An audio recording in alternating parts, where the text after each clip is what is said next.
Since the misty origins of the founding of Rome, when, according to tradition, the brothers Romulus and Remus were nurtured by a she-wolf on the banks of the Tiber, the city that would come to dominate the world began to weave, along with its rudimentary walls, the invisible threads of a social and legal order that would shape not only its own destiny, but that of all Western civilization. Even before the Romans had written codes or scholarly treatises, there existed among them a tacit and powerful norm, the mos maiorum, the customs of the ancestors, a sacred set of values and practices that guided communal life, regulated behaviors, and established the primitive notion of justice. In this archaic period, extending until the end of the 6th century before Christ, Rome was a pastoral monarchy where political and religious power was concentrated in the hands of the kings, the rex. These were not merely military or political leaders, but also supreme priests, holders of the interpretation of the religious and legal norms that governed the city. Law in this context was still deeply intertwined with ritual, and the separation between the sacred and the profane was practically non-existent. Justice was administered based on mythical precedents, and the authority of the pater familias, the head of the family clan, constituted the first nucleus of Roman legal order, exercising over his family an almost absolute power, including over life and death. Roman society of that time was rigidly stratified. On one side, the patricians, descendants of the oldest gentes, who held political and religious privileges.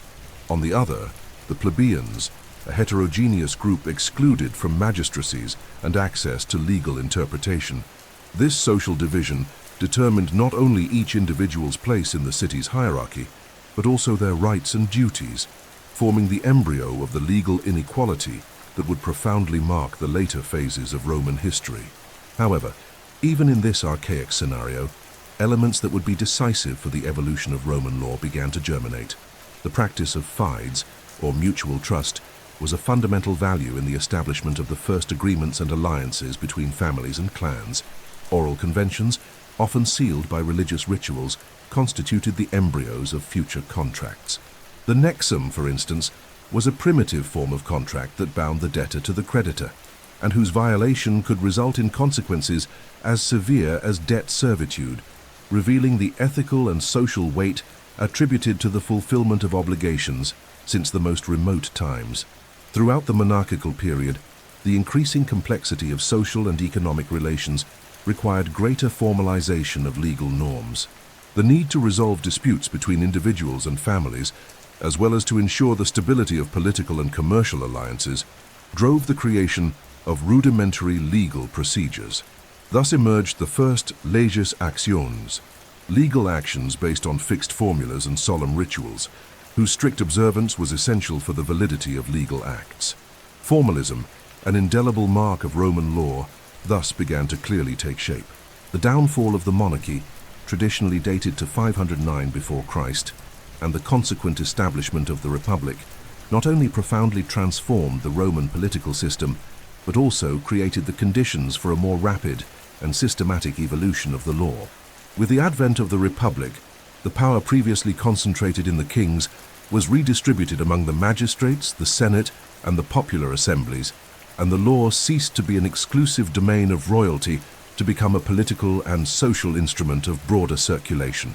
However, at the beginning of the Republic, the knowledge of legal norms continued to be monopolized by the patricians, who zealously guarded precedents and legal rights as a way to preserve their hegemony over the plebs. The interpretation of the law was the office of the pontiffs, priests who, besides their religious functions, also held the prerogative of clarifying the norms applicable to disputes. This association between law and religion, characteristic of archaic Rome, conferred upon legal practice an esoteric character, reserved only for the initiated and inaccessible to the common man.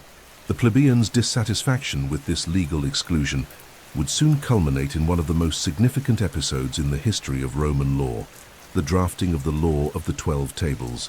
But before advancing to this landmark, it is essential to recognize that in the origins of Roman law, the elements that would define its essence were already present: the valorization of custom, the centrality of family authority, the formal rigor of procedures, the interpenetration between law and religion, and above all, the perception that legal norms are, first and foremost, an instrument of social stability and continuity.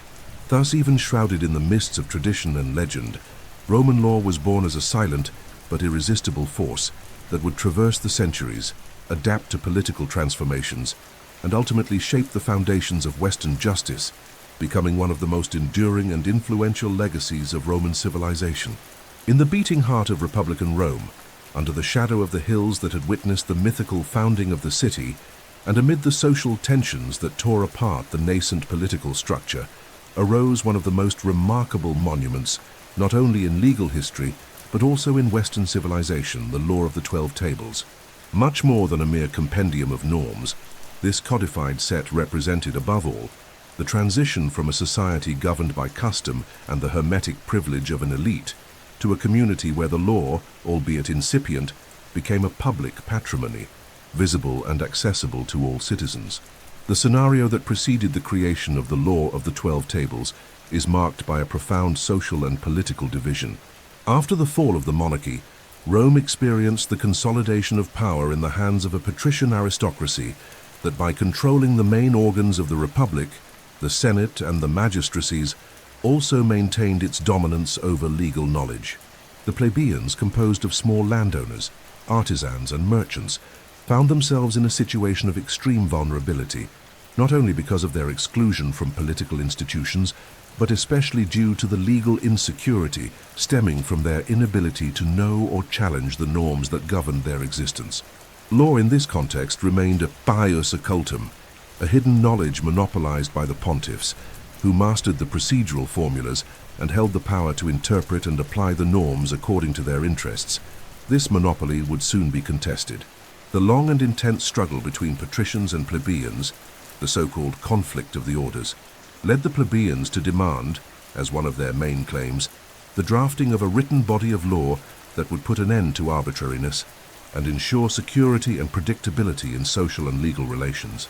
It was within this context of tension and pursuit of equality that around the year 451 before Christ, the Roman Senate consented to the creation of a special college of magistrates, the decemviri legibus scribundis, entrusted with drafting the norms that would govern the city. Inspired, according to some sources, by the laws of Greek cities, especially those of Solon in Athens, the decemvirs initially elaborated 10 tables of norms, to which 2 more were added the following year, thus forming the celebrated legislative body of the 12 Tables.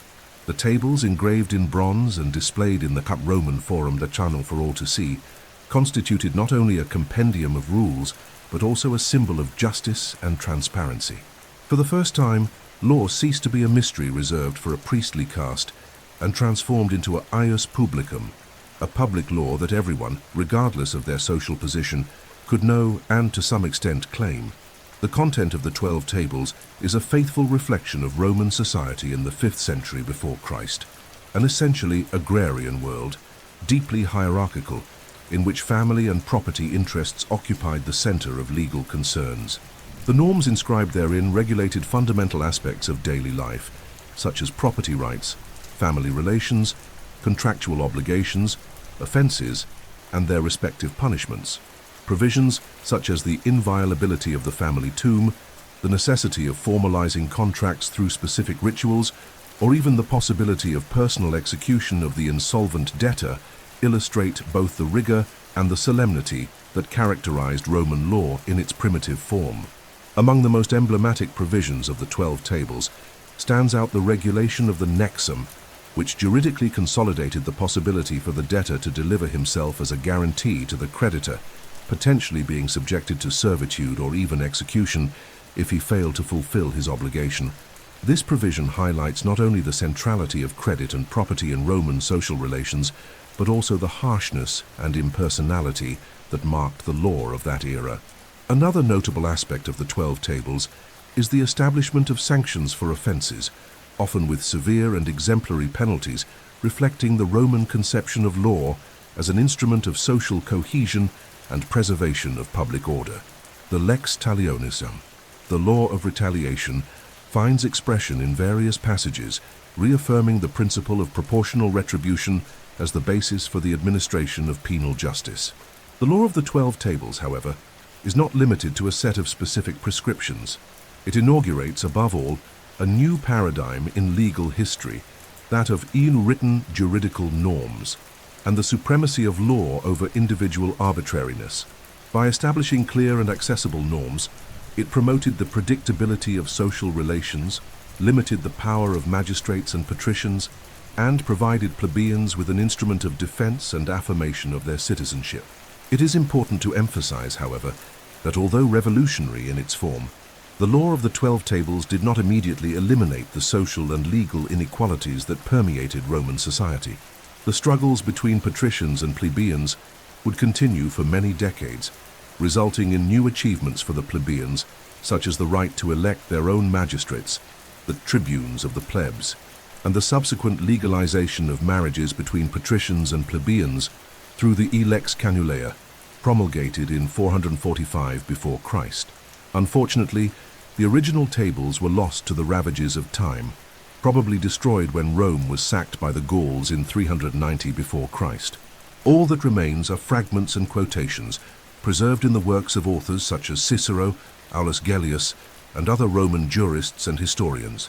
Nevertheless, the importance of the law of the 12 Tables transcends its materiality. It survives as an archetype, as the foundation upon which the entire grand structure of Roman law would be built, and by extension, the legal traditions that derived from it.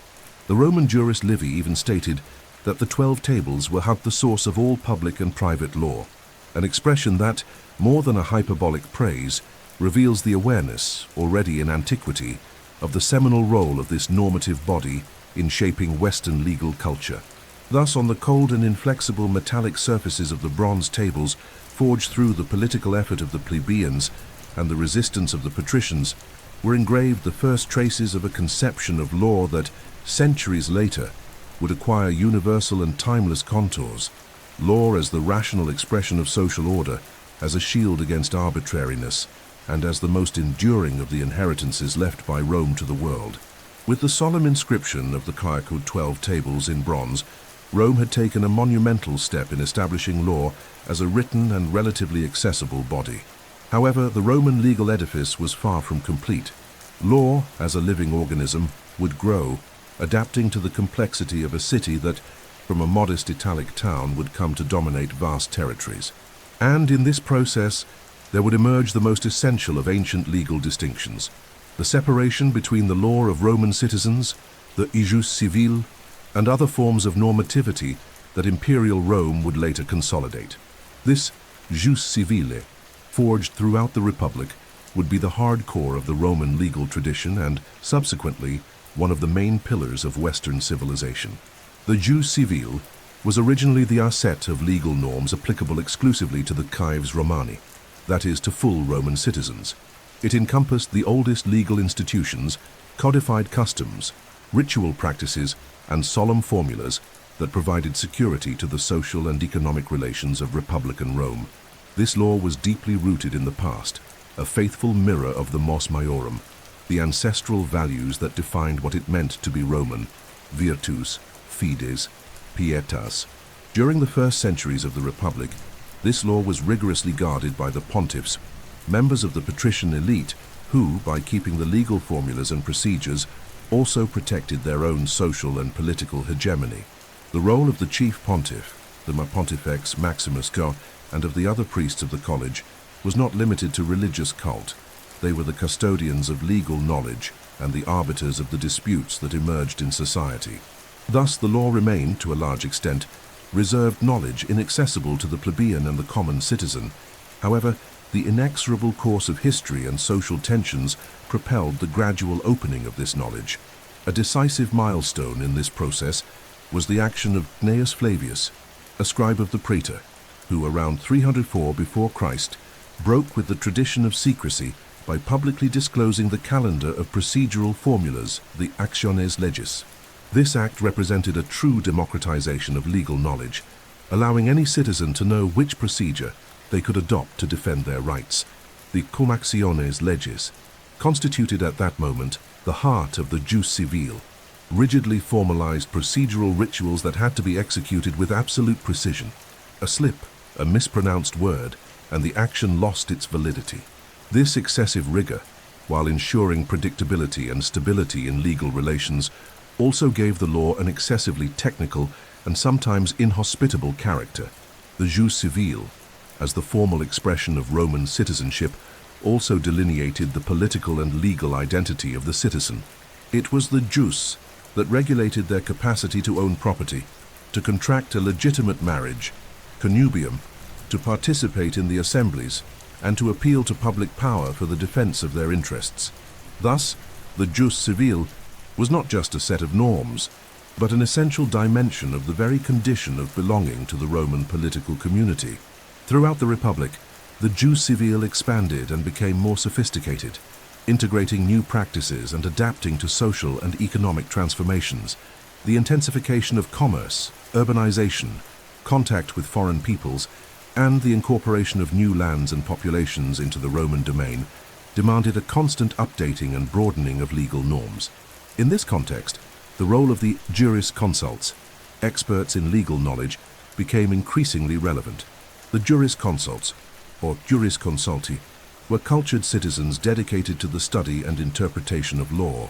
Although initially their activity was more informal, offering legal advice, responsa, to magistrates and private individuals, they gradually consolidated themselves as an essential professional category. The reflection and systematization carried out by these jurists were decisive for the construction of Roman law as a logical, coherent, and rational body. One of the most striking aspects of the jus civile was its capacity to absorb and transform external influences. Although deeply rooted in Roman tradition, it did not remain impermeable to the practical needs and cultural changes that imperial expansion imposed. Thus, legal institutions arising from contact with other peoples, such as certain forms of contracts or commercial procedures, were progressively integrated into Roman law through adaptations to its formal rigor. The jus civile, therefore, was not static but an open system, evolving in a conservative and gradual manner. Its capacity for synthesis and adaptation ensured its validity and effectiveness for centuries, until, in the imperial period, it would come to coexist and to some extent be complemented by other forms of law, such as the jus gentium and the ius honorarium. Another fundamental element in the development of the jus civile was the role of the praetor, the magistrate responsible for administering civil justice. Although initially bound by the strictness of the legis actionis, the praetor, through his edicta, came to play a creative role, granting new actions or exceptions to remedy gaps and injustices not addressed by the jus civile. This practice would later culminate in the formation of the ius honorarium, which would coexist with the jus civile, softening its edges and allowing greater flexibility in the administration of justice. Nevertheless, even with these innovations, the jus civile remained the dogmatic core of Roman law, the essential normative substratum that defined the rights and duties of citizens and structured the entire social and legal order of the city. Its influence was so profound that even after the fall of the Republic and the consolidation of the imperial regime, it continued to be taught, applied, and revered as the highest expression of the Roman legal tradition. In short, the development of the jus civile represents not only the maturation of a technical and sophisticated legal system, but above all, the affirmation of a model of citizenship based on legal security, the predictability of norms, and the centrality of law as the regulatory instrument of social life. This model, forged among the forums and basilicas of Rome, would be the seed from which, many centuries later, modern notions of the rule of law and equality before the law would emerge. Thus, by consolidating itself as the law of Roman citizens, the jus civile not only structured the society of ancient Rome, but bequeathed to the world a paradigm of juridicity that would transcend time and borders, perpetuating itself as one of the most solid foundations of Western justice.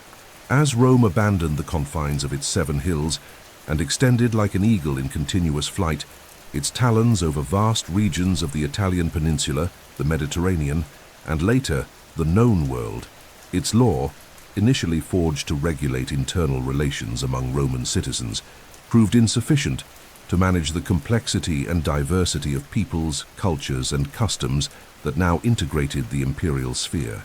It was in this scenario of territorial expansion and civilizational exchange that one of the most remarkable legal innovations of antiquity emerged, the jus gentium, or law of nations, conceived as a normative system designed to regulate relations between Romans and non-Romans, or even among foreigners residing in or passing through the territory under Roman jurisdiction.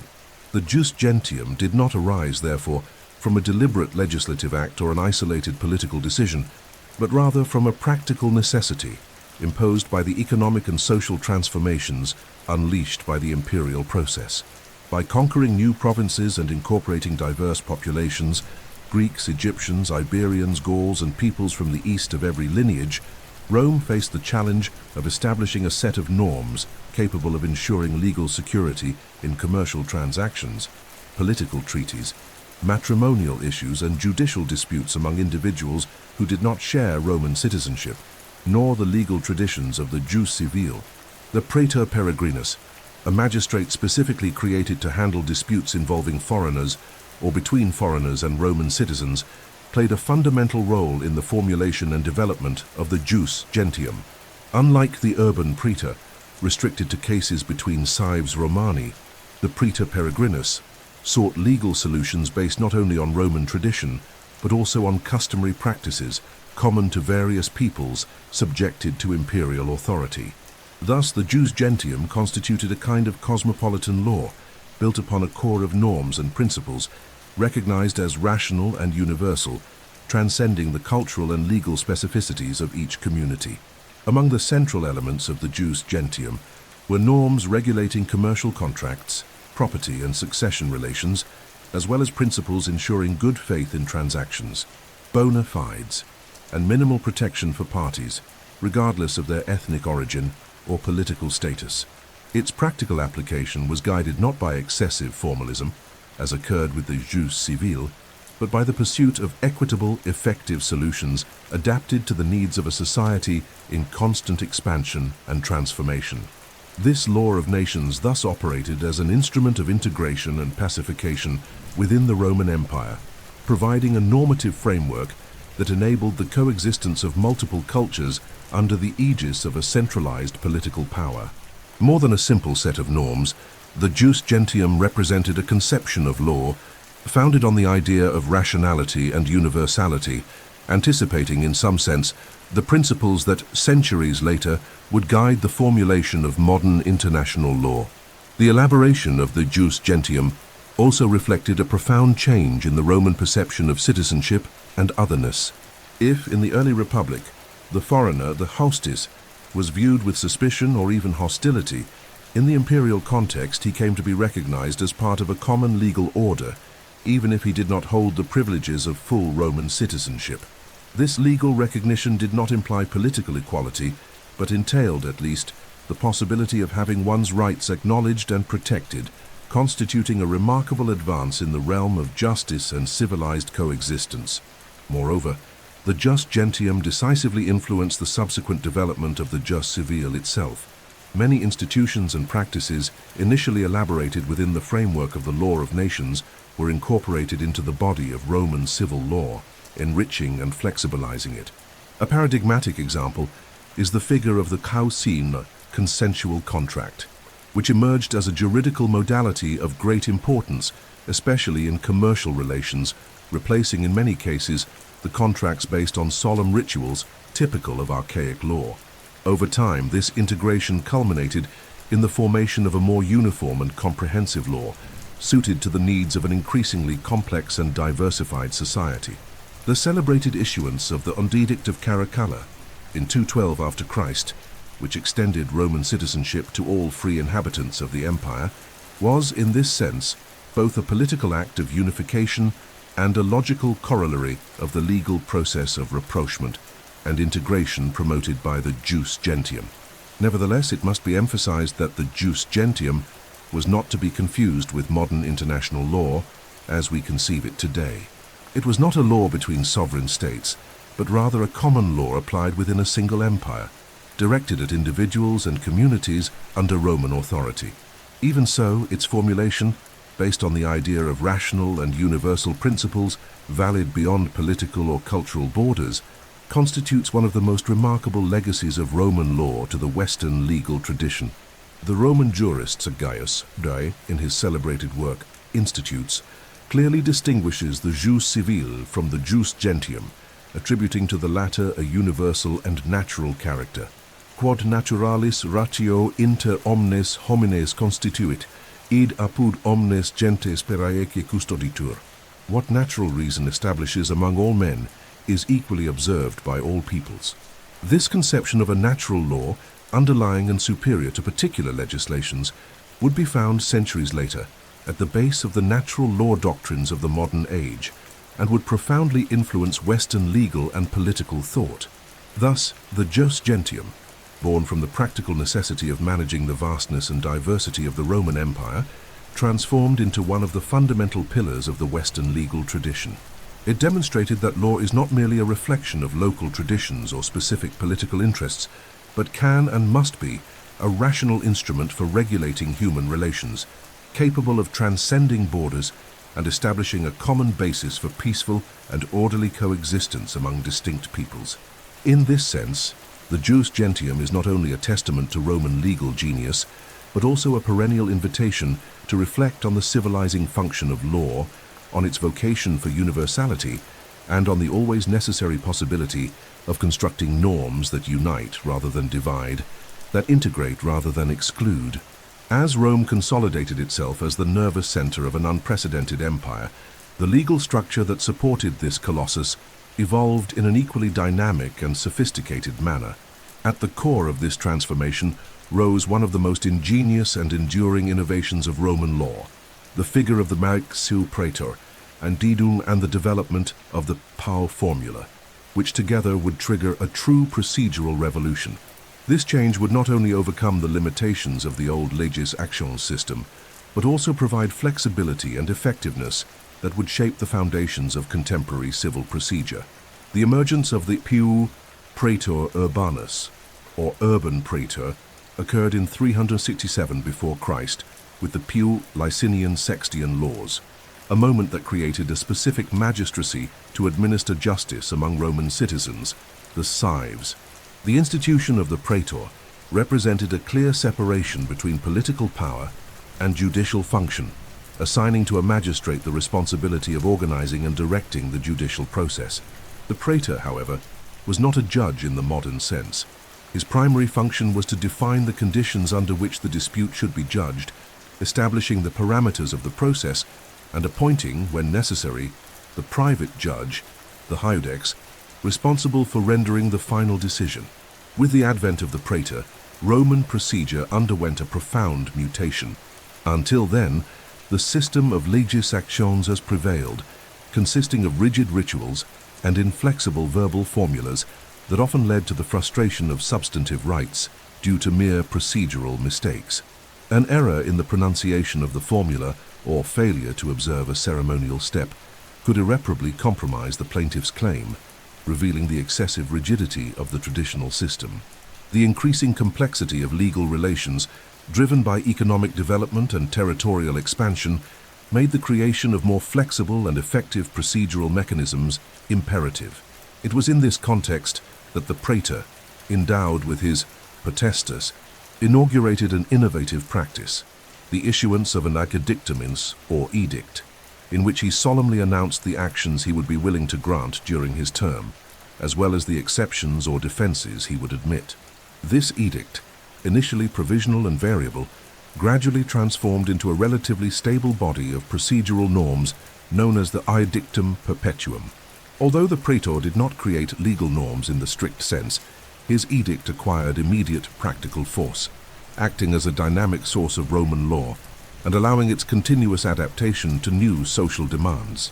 The fundamental instrument through which the praetor regulated disputes was the formula, a written declaration that delimited the terms of the controversy and guided the judge regarding the elements to consider when deciding the case. The formula replaced, with notable advantage, the old rituals of the legis actions, establishing a more rational, objective, and pragmatic procedural model. The structure of the formula was composed of several parts, each with a specific function.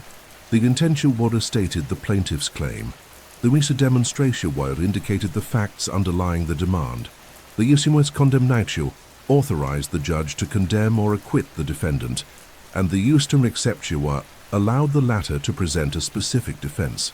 This organization reflected a profoundly analytical legal conception in which each element of the dispute was isolated and systematically addressed, anticipating in many respects modern procedural models. The introduction of the formula brought about a true revolution in Roman judicial practice. It provided greater flexibility, allowing the praetor, through his edict, to recognize new categories of actions, actiones in factum, and to adapt procedural rules to the changing social and economic needs of the empire.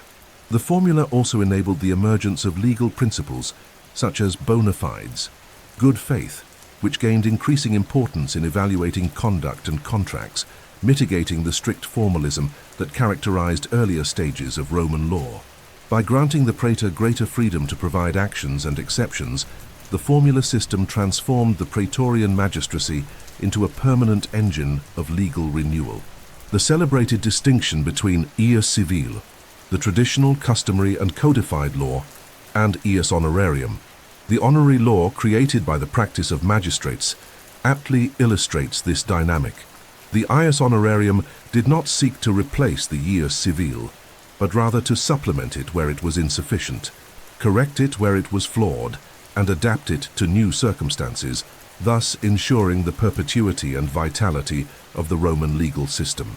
Among the multiple innovations of the praetor, the granting of actiones utile one stands out, allowing legal protection to be extended to new situations not yet contemplated by the ius civile. This measure was decisive for the creation of fundamental legal figures, such as the fideicomissum, a more flexible testamentary disposition than the old formal legacy, and the actio publiciana, which provided possessory protection to the bona fide acquirer, even before the full consolidation of ownership. Praetorian practice also stimulated the development of the habeas exceptio doli, a defense mechanism that allowed the defendant to allege the plaintiff's bad faith or deceit as a reason to prevent condemnation. This institution reflected a remarkable evolution in Roman legal sensitivity, recognizing that the mere formal legality of claims was not sufficient. It was also necessary to assess the ethical merit of conduct, promoting a more equitable justice, less subject to the rigors of formalism. Over time, the formula system became so consolidated that it practically eclipsed the old legis actions model, being officially abolished by the de lex abutia around 149 before Christ, and later by the leges Juliae during the Principate of Augustus. The formula thus became the procedural instrument par excellence, not only in the city of Rome, but throughout the territory of the empire. However, like all human creations, the formula also knew its decline. At the end of the 3rd century after Christ, with the centralization and bureaucratization of the imperial state, the Roman procedural system was progressively replaced by the incognitio extra ordinem, a more inquisitorial model, less dependent on the parties, conducted directly by public officials appointed by the emperor. This new system reflected the political and administrative transformations of the late empire, but did not erase the profound mark left by the formulary process on the Western legal tradition. In fact, the traits of the formula and praetorian practice transcended the centuries and resurfaced with renewed strength in modern codifications and procedural systems. The conception of a process structured logically, with a clear exposition of the parties' claims and defenses, the role of the judge as an applier rather than creator of the law, and the possibility of adapting norms to the concrete demands of society are indelible legacies of the Roman procedural revolution. Thus, in the figure of the praetor and the conceptual engineering of the formula, Rome not only perfected its justice, but offered the world a model of legal rationality that to this day inspires and guides the construction of law as an instrument of balance, order, and civilization. With the rise of the Principate and the inauguration of the period known as the High Empire, formally initiated with the reign of Octavian Augustus, in 27 before Christ, Rome not only consolidated its political and military supremacy over the Mediterranean world, but also reached an unprecedented level of sophistication in its legal culture. Roman law, which had been born as a complex of ancestral customs and ritual formulas, was now transforming into an increasingly rational, technical, and universalist system. It is in this context that the celebrated Golden Age of Roman jurisprudence flourished, marked by the work of a constellation of jurists whose legacy would surpass the limits of their time to become an essential reference throughout the history of Western legal thought. This period is characterized by an intense activity of general interpretation, systematization, and conceptual elaboration of the law. Unlike other legal traditions, where the legislator is the main source of innovation, in Rome legal creativity and progress were found above all in the hands of the jurisconsults, free men of erudite formation who dedicated themselves to the deep study of norms and who, through their opinions, consultations, and treatises, guided forensic practice and inspired magistrates' decisions. The centrality of jurists in the development of Roman law is largely due to the political model of the Principate, in which legislative power, although formally still existent through popular assemblies, became increasingly rarefied and subordinated to imperial will. Normativity, therefore, found in jurisprudence, understood not only as study, but as interpretive legal practice, its privileged locus of development. The responsa prudentium, opinions issued by jurists in response to consultations from private individuals, magistrates, or even the emperor himself, progressively acquired normative authority. Although in theory they were not binding, these opinions, when emanating from jurists of recognized competence, became obligatory references in the application and interpretation of the law. The Roman tradition consecrated the formula that the authority of jurists did not reside in the coercive force of law, but in persuasion founded on auctoritas, an authority based on knowledge, tradition, and personal prestige. Among the great names that mark this golden age stand Gaius, Papinius, Paul, Ulpian, and Modestinus, whose works would form the backbone of the future digestine of Justinian centuries later. Each of these jurists left decisive contributions to the construction of a legal science that, due to its depth, conceptual precision, and comprehensiveness, would decisively influence the legal tradition of the West. Gaius, active in the 2nd century after Christ, is the author of the celebrated Institutiones, a didactic manual that presents a systematic division of law into 3 parts, those relating to persons, things, and actions, a tripartition that has since guided the teaching and structuring of private law in various legal traditions. The clarity and didactic quality of Gaius made his work a model exposition of the law, and his influence on Justinian's codification is notable. Papinian, considered by many to be the greatest jurist of antiquity, lived under the reign of the Severan dynasty at the end of the 2nd and beginning of the 3rd century after Christ. His work is characterized by moral depth and technical rigor. As counselor to Emperor Severus, Papinian faced enormous ethical and legal dilemmas, even being executed for refusing to justify legally the assassination of Geta, ordered by his brother, Emperor Caracalla. His integrity became a symbol of the independence of the jurist in the face of political power. Paul and Ulpian, both active in the 3rd century after Christ, represent the apex of the maturation of Roman legal science. Their works address virtually all areas of law, from personal and obligation law to procedure, succession, and criminal law. Ulpianu, in particular, is renowned for his classical definition of law. Juris praecepta sunt haec, honeste vivere, alterum non laedere, sum cuique tribuere. The precepts of law are to live honorably, not to harm another, to give each one what is theirs. This maxim synthesizes with incomparable elegance the Roman legal ethos and remains to this day an emblem of justice. The intense legal production of this period was not limited to the elaboration of opinions and manuals. Jurists also developed critical commentaries on laws and magistrates' edicts, analyzed concrete cases, the so-called questions, and created genuine works of general legal theory, reflecting on the fundamental principles of the legal system. They established sophisticated conceptual distinctions, such as the differentiation between martial possession, and dominium, ownership, between obligationes, obligations, and actiones, actions, between pius strictum, strict law, and haponequitas equity, categories that became indispensable for the dogmatic architecture of the law. At the same time, the very function of law experienced an unprecedented intellectual and philosophical elevation. Inspired by the Stoic and Cynic currents of Hellenistic philosophy, Roman jurists began to conceive law not merely as a set of technical norms or customary practices, but as a science, the scientia juris, founded on reason and guided by the ideal of justice. This scientific conception of law is one of the most important legacies of the period and marks the birth of few legal dogmatics, which would persist through the centuries as the predominant method of legal elaboration and systematization. Moreover, in this context, the relationship between law and political power experienced a remarkable complexification.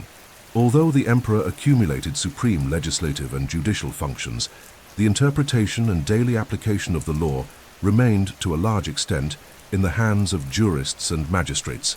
The emperor often sought opinions from jurists and followed their guidance, conferring on the opinions of the prudentes an almost legislative authority. The practice of ius respondendi, a prerogative conferred by the emperor on certain jurists, authorized them to issue binding opinions in the name of imperial authority, reinforcing the centrality of jurists within the Roman legal system. The refinement and sophistication of Roman jurisprudence in the High Empire cannot be dissociated from the social and political context of relative stability provided by the so-called Pax Romana. Economic development, the expansion of commerce, the security of communications, and the administrative integration of the empire created the conditions for the construction of a cohesive, rational, and technically refined legal system capable of meeting the demands of a cosmopolitan and multifaceted society. This monumental legacy, however, would begin to be eroded by the political and social transformations that would mark the late empire. The centralization of power, the crisis of republican institutions, military instability, and the increasing intervention of the state in the economy and private life would profoundly alter the physiognomy of Roman law. Nevertheless, the work of the great jurists of the High Empire would resist the passage of time, being preserved, consolidated, and transmitted by future generations, especially through the grand codification promoted by Caius Justinian Saus in the 6th century after Christ. Thus, the era of the jurists, with its impressive contribution to the systematization and rationalization of Roman law, not only represented the apex of the legal tradition of antiquity, but laid the foundations of modern legal science, establishing a model of reflection, method, and practice that endures as one of the most notable intellectual achievements in human history. At the dawn of the 6th century after Christ, when the Western Roman Empire had already succumbed under the weight of barbarian invasions and internal convulsions, Rome remained alive in the eastern half of its former dominion, the Eastern Roman Empire, or simply the Byzantine Empire, with its capital in Constantinople. It was there, under the aegis of Emperor E. Flavius Petrus Sabatius Justinianus, known to posterity as Justinian the Praesto, that Roman law would find its most majestic and definitive synthesis, crowning centuries of legal development with the creation of a legislative monument that would shape not only the medieval era, but the entire Western legal tradition, the Corpus Juris Civilis. Justinian's ascension to the imperial throne in 527 after Christ was marked by an ambitious vision of renewal and centralization of power. In his view, the empire was to be not only territorially restored, through military campaigns seeking to recover former Western territories, but also spiritually and juridically reconstituted, rescuing and systematizing the grand normative heritage accumulated over nearly 1,000 years of Roman history. Law, fragmented, contradictory, and at times obscure, had to be purified, consolidated, and organized in a clear and accessible form.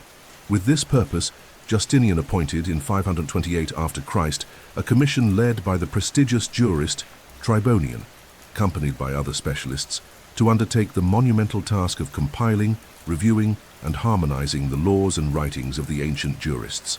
The result of this endeavor was a set of works, brought together under the title of Corpus Juris Civilis, which constituted the most important legal codification of late antiquity and one of the fundamental pillars of the Western legal tradition. The corpus juris civilis is composed of four main parts, each playing a specific role in the systematization and transmission of Roman law. The first is the Codex Justinianus, promulgated in 529 after Christ and revised in 534. This compendium gathered the imperial constitutions, or leges, issued from the reign of Catan Hadrian up to Justinian himself.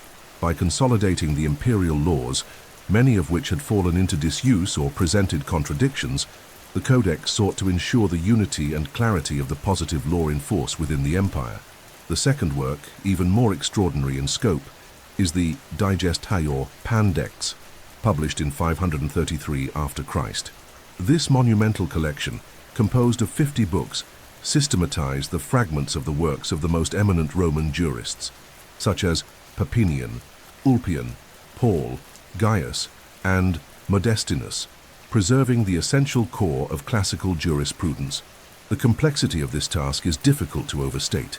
The compilers had to select, from among thousands of writings, those that represented the quintessence of Roman legal knowledge, eliminating redundancies, correcting inconsistencies, and adapting the texts to contemporary needs. The digest thus became a true legal encyclopedia, rescuing and transmitting the juridical genius of classical Rome to future generations. The third part of the corpus consists of the Institutiones, or institutes, an elementary manual of legal instruction intended for the education of students and inspired by the didactic works of Gaius. Promulgated in 533 after Christ, the institutes synthesized the fundamental principles of law, clearly and systematically presenting the essential categories of Roman legal dogmatics: persons, things, obligations, and actions. Its pedagogical function was essential for the perpetuation of Roman law as a logical and accessible body, capable of forming new generations of jurists. Finally, the fourth part corresponds to the Novellae Constitutions, or e-novels, a set of new laws promulgated by Justinian after the publication of the Codex. Written mainly in Greek, the predominant language of the Byzantine Empire, the novels reflect the adaptation of Roman law to the administrative, social, and religious needs of the East, incorporating, for example, norms relating to ecclesiastical organization and Christian matrimonial legislation. The impact of the Corpus Juris Civilis was profound and lasting. In the short term, it consolidated Justinian's juridical authority, reinforcing his policy of centralization and normative unification. Moreover, it definitively preserved the legal memory of classical Rome, safeguarding an intellectual heritage that might otherwise have been lost amid the political crises and cultural transformations, marking the end of antiquity. Throughout the Middle Ages, especially in Western Europe, direct knowledge of the corpus was initially limited. The decline of Roman institutions and the predominance of Germanic customary laws reduced the immediate influence of Roman law. However, from the 11th century after Christ onwards, with the cultural and legal revival promoted by the House School of Bologna, the Corpus Juris Civilis was rediscovered, studied, commented upon, and disseminated, becoming the basis for the formation of the Ius Commune, the European common law that would endure until modernity. The importance of the corpus lies not only in the preservation of legal norms and concepts, but also in the consolidation of a model of legal rationality that inspired the drafting of major modern codifications such as the French Civil Code of 1804 and the German Civil Code of 1896. Its influence is evident in virtually all contemporary legal traditions of the Romano-Germanic lineage, where the dogmatic structure, interpretative methodology, and fundamental concepts derive, directly or indirectly, from the monumental synthesis realized under the aegis of Justinian. More than a compilation of texts, the Corpus Juris Civilis represents the consecration of a worldview in which law is conceived as an expression of reason, order, and justice. As Justinian himself stated in the introduction to the Institutes, his goal was to reduce all legislation hitherto dispersed to a unity and simplicity worthy of our time and useful for the future. This ideal of clarity, systematization, and permanence endows the corpus with a dimension that transcends the boundaries of its time and space, transforming it into one of the fundamental pillars of Western legal culture. Thus, in the grand normative architecture of the Corpus Juris Civilis, sculpted by the firm hand of Justinian and the meticulous scholarship of Tribonian and his collaborators, Rome found its most enduring legal testament, bequeathing to the world not merely a body of laws, but, above all, a conception of law as a civilizing instrument, as a means to guarantee peace, justice, and social cohesion. Amid the vastness of legislative texts, the complex procedural formulas, and the elaborate opinions of jurists, Roman law forged what is perhaps its most profound and enduring legacy, a set of fundamental principles that transcend the literal wording of norms and that, sedimented over centuries, formed the foundation upon which the modern Western conception of justice rests. It is not merely a catalogue of technical rules, but a worldview that conceives law as a rational, equitable, and universal instrument, capable of ordering human relations, protecting legitimate interests, and promoting social peace. One of the most essential and revolutionary principles of Roman law is the concept of sua persona. From its earliest times, Rome conceived of the legal person not merely as a human being, but as a subject of rights and duties endowed with legal capacity. The distinction between status libertatis, condition of freedom, status civitatis, condition of citizenship, and status familiae, family status, defined the contours of legal personality, establishing who could be a bearer of rights and obligations. This conceptual structure, though permeated by the inequalities and exclusions typical of its time, laid the foundations for the development of modern theories of personality and civil capacity. Closely connected to the notion of person, Roman law elaborated one of the most influential systematic divisions of law, the separation between resa, personae, and hanc actiones, that is, things, persons, and actions. This tripartition, masterfully presented by Gaius Unacaus in his Institutes, served as a model for the structuring of the great civil codifications of modernity and still today guides legal dogmatics. Through it, law is organized as a coherent system in which subjective rights related to persons, real rights related to things, and procedural instruments related to actions are delineated with precision and harmony. In the domain of obligations, Rome bequeathed to posterity the fundamental principle of pacta sunt servanda, that is, agreements must be kept. This postulate, which establishes the binding force of freely concluded contracts, became one of the pillars of Western private law. In the Roman conception, a contract is not merely an agreement of wills, but an instrument of legal security and social stability, whose violation must not be tolerated without consequences. By enshrining the obligatoriness of pacts, Rome ensured the predictability of economic and social relations, creating the conditions for the flourishing of commerce and mutual trust among individuals. Another principle of transcendental importance is that no one can transfer more rights than they possess. Nemo plus juris transfer potest quam ipse habet. This maxim enshrines the idea that the validity of the transfer of rights depends on the existence and extent of the transferor's right, ensuring the integrity and stability of patrimonial legal relations. To this day, this principle finds application in property law and contract law, regulating, for example, transfers of ownership and assignments of credit. The notion of good faith, bona fides, also emerges as one of the ethical and legal pillars of Roman law. Initially conceived as a moral principle that should guide the conduct of the parties, good faith was progressively incorporated into the legal domain, becoming a normative criterion for the interpretation and execution of contracts. The praetor, through actiones bonae fidei, ensured that beyond the literal fulfillment of obligations, the parties acted loyally, honestly, and in accordance with the legitimate expectations they had reciprocally generated.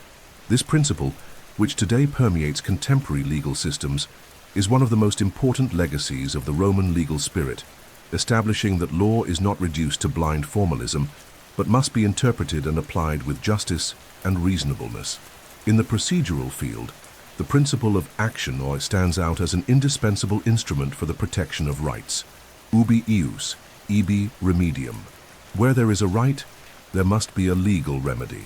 For the Romans, the existence of a subjective right was not sufficient in itself.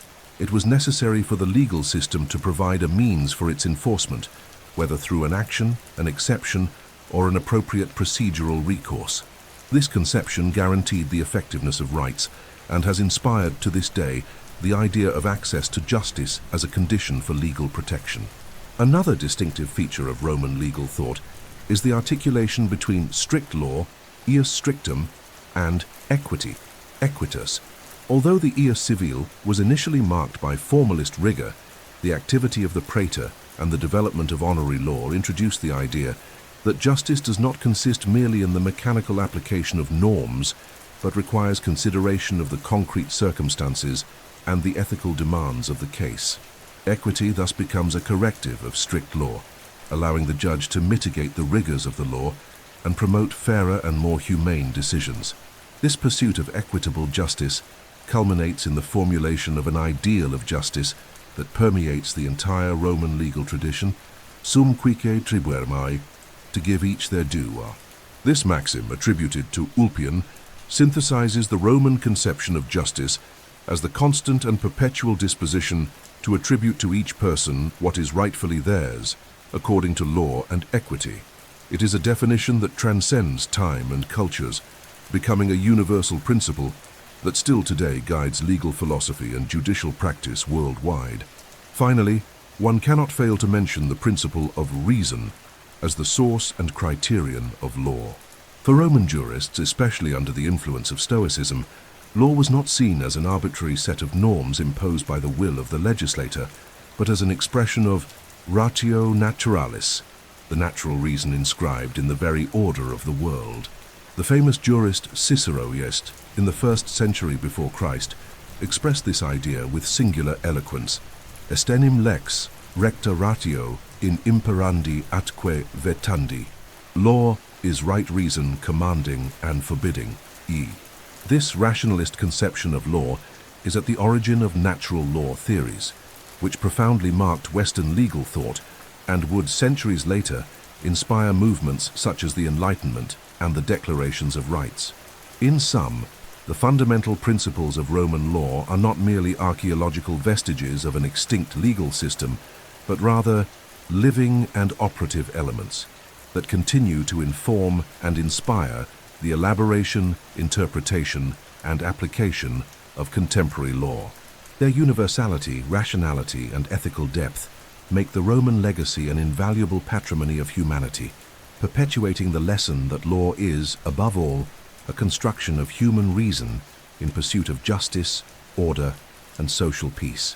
When, in the year 476 after Christ, the last Roman emperor of the West, Romulus Augustulus, was deposed by Odoacer, leader of the Heruli, many considered that Rome, and with it its legal culture, had come to an end.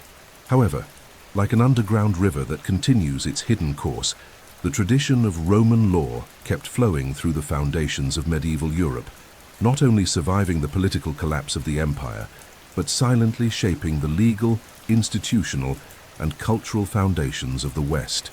The medieval period, long viewed under the sign of darkness and rupture, reveals itself in the light of legal history as a time of transmission, transformation, and rebirth of the Roman legacy. In the immediate post-empire period, especially in Western Europe, Roman law was progressively eclipsed by the norms and customs of the Germanic peoples, who, upon settling in the former imperial territories, imposed their legal traditions based on oral custom, tribal assemblies, and rudimentary compilations such as the Leges Barbarorum, the laws of the barbarian peoples. Works such as the Encode of Eurical, the Breviary of Alaric, and the Alex Salica illustrate this moment when law was predominantly customary, local, and strongly linked to ethnic identities. However, even in this context of fragmentation and normative diversity, Roman law never completely disappeared. It remained above all in regions where imperial administration had been more solid and enduring, such as the cities of Thar Italy, southern Gaul, and Hispania. In administrative practices, notarial records, private contracts, and above all in ecclesiastical culture, Roman law persisted as a discreet yet powerful reference. The Byzantine Empire, direct heir to the Roman imperial tradition, ensured the preservation of Roman law in its codified form through the monumental Corpus Juris Civilis promulgated by Justinian in the 6th century after Christ. Although initially conceived for immediate application in the East, the grandeur of the compilation guaranteed its conservation through Byzantine legal schools and the empire's administrative practices, which, due to their longevity, extending until 1453 with the fall of Constantinople, ensured a direct line of continuity between the classical Roman world and modernity. However, the most remarkable and decisive phenomenon for the history of Roman law in the Middle Ages was its rebirth in the West, beginning in the 11th century after Christ, in the context of the so-called medieval legal renaissance. This resurgence did not occur by chance, but resulted from a confluence of historical, cultural, and institutional factors that radically transformed the European legal landscape.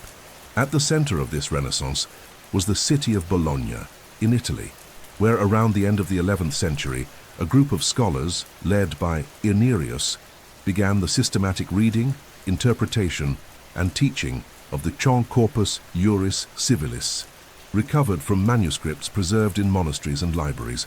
This intellectual movement gave rise to the famous school of glossators, whose method consisted of inserting glosses, explanatory comments, interpretations, and systematizations between the lines and in the margins of Roman texts, seeking to clarify the meaning of passages, resolve apparent contradictions, and adapt classical content to the new legal needs of the medieval world. Among the main representatives of this school were Bulgarus, Martinus, Jacob de Arena, and Hugo de Porta Ravenate, who, together with Irnerius, were celebrated as the Kant's Four Doctors.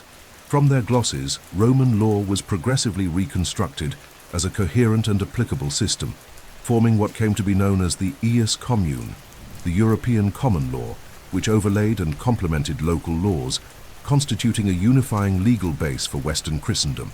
The influence of Roman law in this period transcended academic boundaries and radiated into the political, judicial, and economic institutions of medieval Europe. The formation of universities, inspired by the model of Bologna, disseminated the teaching of the Corpus Juris Civilis across the continent, from Paris to Oxford, from Salamanca to Prague, creating a true Republica Literarum, an international legal community founded on the Roman heritage. Canon law, developed by the Catholic Church as its own legal system, also benefited intensely from the renaissance of Roman law. The quintessential canonical compilation, the Decretum Gratiani, compiled around 1140, was clearly inspired by the structure and methodology of the corpus, adopting many of its concepts and principles, such as the distinction between natural and positive law, the idea of equity, and the centrality of the contract as a legal instrument. Moreover, the renaissance of Roman law stimulated the emergence of a new class of professional jurists, jurisconsults, and advocates, who began to act as counselors to princes, judges in courts, and professors in universities. The figure of the jurist, already celebrated in classical Rome, now re-emerged as a central element in the administration of justice and the construction of the medieval state. At the institutional level, Roman law offered valuable models for the organization of the emerging European monarchies, which, in their quest to consolidate authority, resorted to Roman categories of sovereignty, property, and jurisdiction.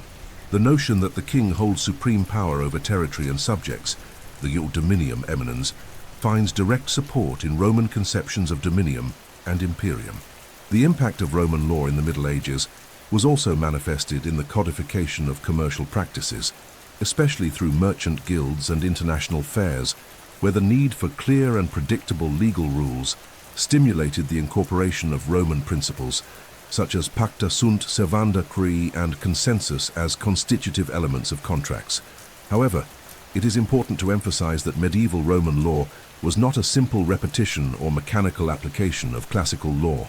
On the contrary, it underwent a profound reinterpretation and reformulation, adapting to the social, political, and economic conditions of a Europe profoundly different from ancient Rome. The Roman legal tradition once again revealed its extraordinary capacity for adaptation and renewal, being absorbed, modified and recreated according to the demands of each era.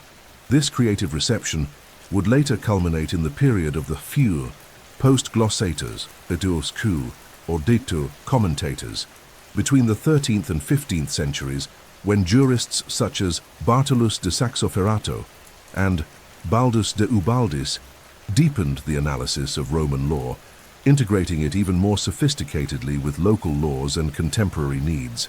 In sum, the influence of Roman law in the Middle Ages cannot be understood merely as the passive preservation of a heritage from the past, but as an active and continuous process of transmission, recreation, and renewal. The old law of the Roman eagles, forged under the triumphal arches of the Forum and the canons of classical schools, was reborn vigorously in the cathedrals of medieval learning, shaping the institutions, legal systems, and ideas that would form the foundation of European modernity. Thus, through the long medieval night, Roman law remained as a burning flame, illuminating the path of justice, rationality, and civilization, and demonstrating once again that the great creations of humanity do not fade with time, but always find new forms of existence and influence. If there is a legacy that transcends the very fall of empires, that survives the erosion of centuries, and that silently infiltrates the very fabric of modern societies, it is the legal legacy of Rome. Roman law, systematized over more than 1,000 years, not only withstood the collapse of the political structures that created it, but paradoxically became the invisible and indelible foundation of contemporary legal systems. Its logic, principles, and fundamental categories continue to inform, directly or indirectly, the legislations of dozens of countries, judicial practices, legal doctrine, and the very Western conception of justice and social order. The first major milestone of this influence is the consolidation of what has come to be known as the Roman Germanic system, or civil law, the dominant juridical normative model in continental Europe and vast regions of Latin America, Africa, and Asia. This system is characterized by the centrality of legislation as the primary source of law, the systematic organization of norms into comprehensive codes, and the clear separation between legislative and judicial functions, traits deeply rooted in Roman tradition, especially following the monumental Justinian codification, the Corpus Juris Civilisae. The rediscovery and intensive study of Roman law in medieval Europe, from the 11th century after Christ onward, gave rise to a vast movement of reception and adaptation of this legal body, culminating in the formation of the so-called ius commune, the European common law, which, between the 12th and 18th centuries, functioned as a supranational normative reference, applicable in virtually all continental jurisdictions alongside local and regional laws. The influence of Roman law became so profound that even after the emergence of the modern state and the consequent codification of norms, its conceptual structure continued to guide legal thought and practice. The paradigmatic example of this influence is the creation of the French Civil Code of 1804, known as the Code Napoleon, a work that not only consolidated the legal ideals of the Enlightenment, but also explicitly incorporated the principles and categories of Roman law. Concepts such as property, obligation, contractus, and ad succession were organized according to Roman logic, following the doctrinal tradition that, since the medieval glossators and commentators had systematized legal knowledge inspired by the works of classical Roman jurists. Another emblematic example is the German Civil Code of 1896's Bürgerliches Gesetzbuch, or BGB, which represents one of the most sophisticated expressions of modern codified law. The elaboration of this code was preceded by intense doctrinal and scientific debates, led by the Hahn Historical School of Law, headed by Friedrich Karl von Savigny, who argued that codifications should reflect the national legal culture and historical tradition, deeply rooted in Roman law. The BGB, though national in character, is structured according to Roman categories, articulating private law around notions such as ownership, possession, contract, and obligation, reaffirming the persistence of the Roman model as the conceptual matrix of civil law. In contemporary legal systems, the Roman legacy manifests not only in the formal structure of codifications, but also in the method of interpreting and applying the law. The dogmatic method, characterized by conceptual systematization, the pursuit of internal coherence within the legal system, and the logical deduction of legal solutions from general principles, is a direct inheritance from Roman tradition, cultivated from classical jurists like Gaius Ulpian and Faust Apolpis to the great modern codifiers. Moreover, various legal figures created or refined by Roman law continue to have direct application in current legislation, be it consensual contract, possessory action, commodatum, gratuitous loan, societas, partnership contract, stipulatio, a primitive formal contract, as well as the notions of usucapion, prescription, and civil liability, are examples of Roman institutions that have traversed the centuries and remain fully operative. In procedural law, the conception that there is no right without an action, ubi ius, ibi remedium, established by Praetorian practice and Roman procedural formulas, continues to inspire the principle of effective judicial protection, according to which every rights holder has the correlating right to see it protected and guaranteed by the state through due legal process. On the other hand, although it is traditionally stated that common law systems, predominant in the Anglophone world, such as in the United States, England, Canada, and Australia, developed independently of direct Roman influence, this claim must be nuanced.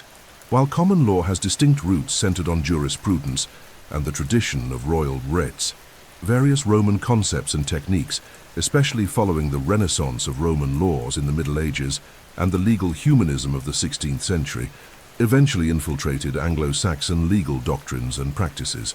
Thus ideas such as equity, equitas, good faith, bona fides, and liability for damage, damnum in iuria datum, are examples of notions that, though adapted, have their origins or inspiration in the Roman legal tradition. The projection of Roman law further surpasses the confines of dogmatics and codifications, influencing the very philosophical and political conception of law. The notion that law is an expression of teach, natural reason, enshrined by Stoic jurists and perpetuated by the Romans, underpinned, for centuries, natural law doctrines, which in turn inspired movements of political, social, and legal emancipation, such as the French Revolution, and the formulation of universal human rights. In the academic field, the influence of Roman law remains robust. Its study continues to be a fundamental part of legal education in many countries' law faculties, not merely as a historical retrieval or erudite exercise, but as an essential tool for understanding the logic, structure, and fundamental categories of positive law. Roman law is thus a conceptual laboratory where jurists learn to think systematically, to reason rigorously, and to interpret norms with both precision and sensitivity. In sum, Roman law is not merely a legacy of the past, but a living reality, pulsating in the present and destined to inspire the future. Its permanence lies chiefly in its extraordinary capacity to reconcile tradition and innovation, stability and adaptation, formalism and equity. As a normative archetype, it has demonstrated that law can be, simultaneously, an instrument for conserving social order and promoting human progress. Thus, in the invisible fabric of laws, in the structure of civil codes, in the architecture of contracts, in the foundations of procedures, and even in the technical language of jurists, the spirit of Rome remains present as a silent and immortal legacy, reminding us that justice is not an ephemeral creation, but a historical construction nourished by knowledge, reason, and the experience accumulated over millennia. In the intricate and sophisticated edifice of our Roman law, private law stands as one of its most solid and influential pillars, constituting the legal space where the most intimate, everyday, and fundamental aspects of human life unfold: the organization of the family, the control over mass property, and the relations arising from mutual obligations.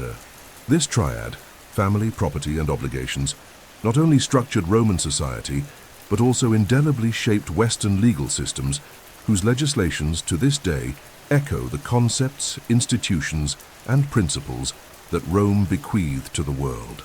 The first and most essential nucleus of Roman private law is the family, familia, understood not merely as an effective unit, but as a legal, political, and economic cell, endowed with a complex internal organization. At the center of the Roman family stood the paterfamilias, a figure who accumulated the roles of chief, priest, judge, and administrator.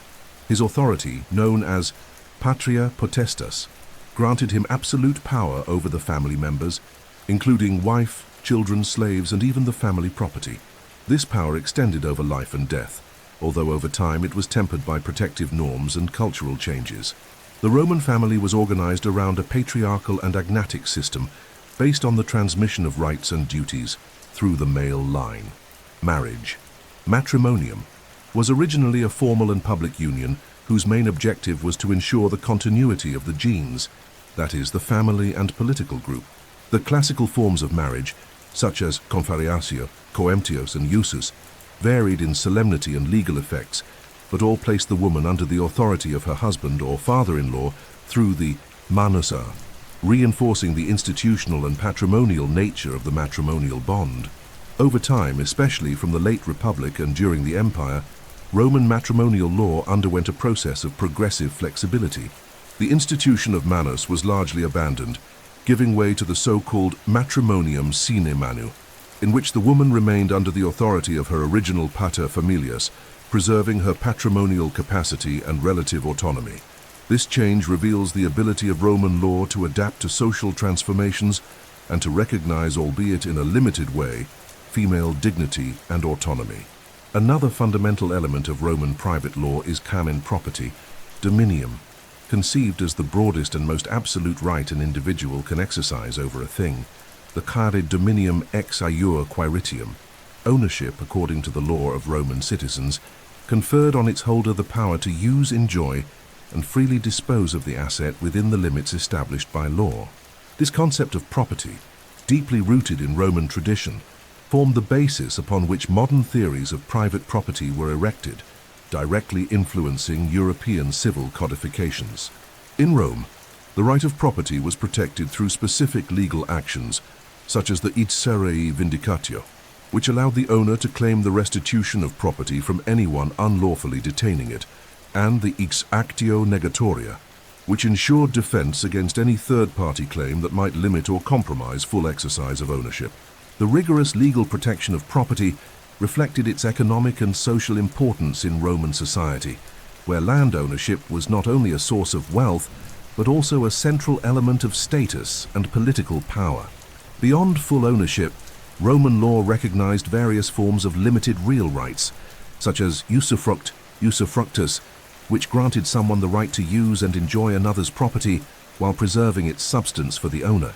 Other important figures were predial servitudes, which imposed specific obligations on one property for the benefit of another, regulating essential aspects of neighborly relations. In the realm of obligations, obligatione, Roman law achieved remarkable sophistication, structuring the legal relationships that bound one person to another due to a performance to be fulfilled. The sources of obligations were systematized by jurists into four classical categories: contracts, delicts, quasi-contracts, and quasi-delicts. Contracts held a central position, initially conceived as formal and solemn bonds, such as the stipulatio, in which parties pronounced specific words to generate binding legal effects. Over time, more flexible and consensual forms evolved, where the mere agreement of wills, freely expressed by the parties, sufficed to generate legally enforceable obligations. Thus emerged consensual contracts, such as sale, emptio venditio, mandate, lease, locatio conductio, and cium partnership, societas, which continue to reflect the main contractual modalities in contemporary legal systems. The breach of contractual obligations gave rise to civil liability, expressed in the formula pacta sunt servanda. Agreements must be kept, which ensured stability and security in legal and commercial relationships. Furthermore, Roman law elaborated with precision the consequences of non-performance, establishing criteria for damage compensation, default interest, and grounds for contract termination or revision.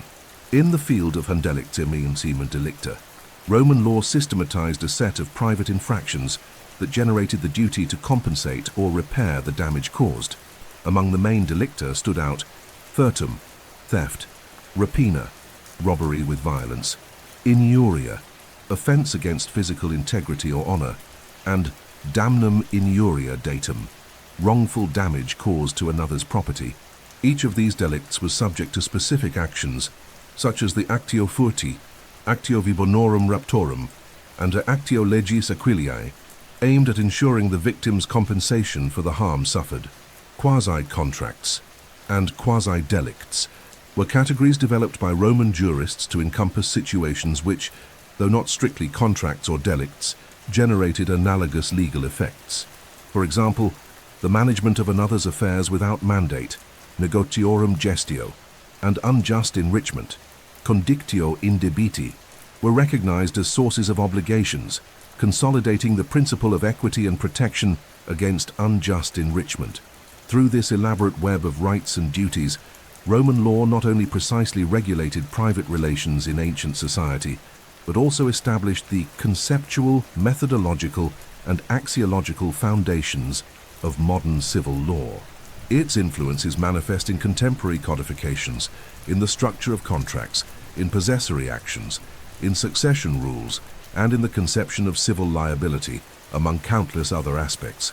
In summary, Roman private law is simultaneously a historical monument and a living source of inspiration, demonstrating the extraordinary capacity of Roman culture to transform practical needs into refined, rational, and enduring legal constructions.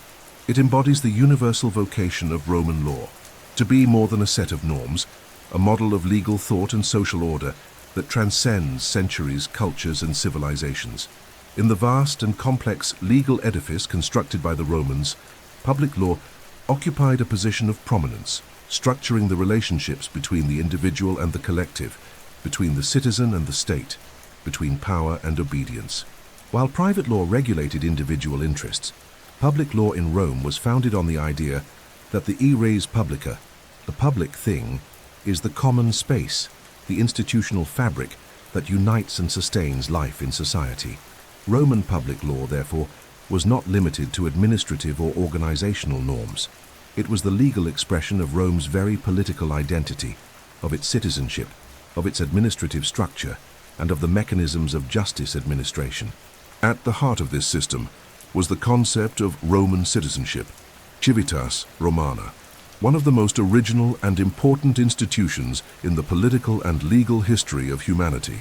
Unlike other ancient civilizations, which rigidly restricted citizenship to ethnicity or lineage, Rome managed to transform citizenship into a flexible and strategic instrument of integration and expansion.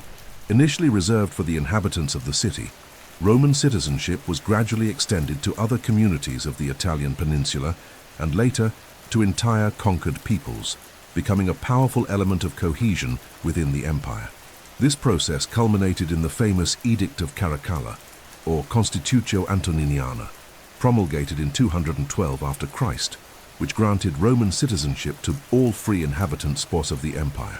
This gesture, both political and legal, symbolized the universalization of citizenship and the triumph of an inclusive and integrative conception of the political community.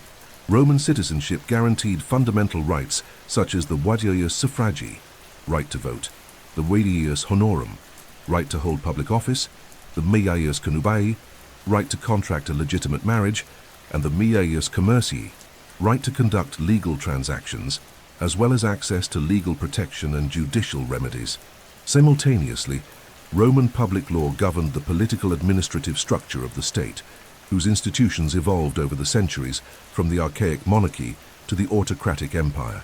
During the Republic, political power was distributed among various bodies and magistracies, each performing specific functions, articulated within a system of checks and balances designed to prevent power concentration.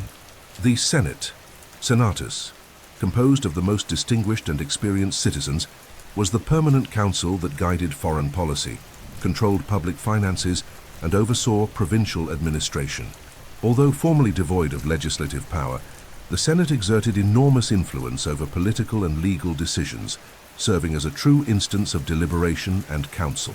The republican magistracies, such as the consuls, praetors, aediles, quaestors, and censors, were held by citizens elected by the popular assemblies, comitia, following a complex system of competencies, temporal limits, and collegiality rules.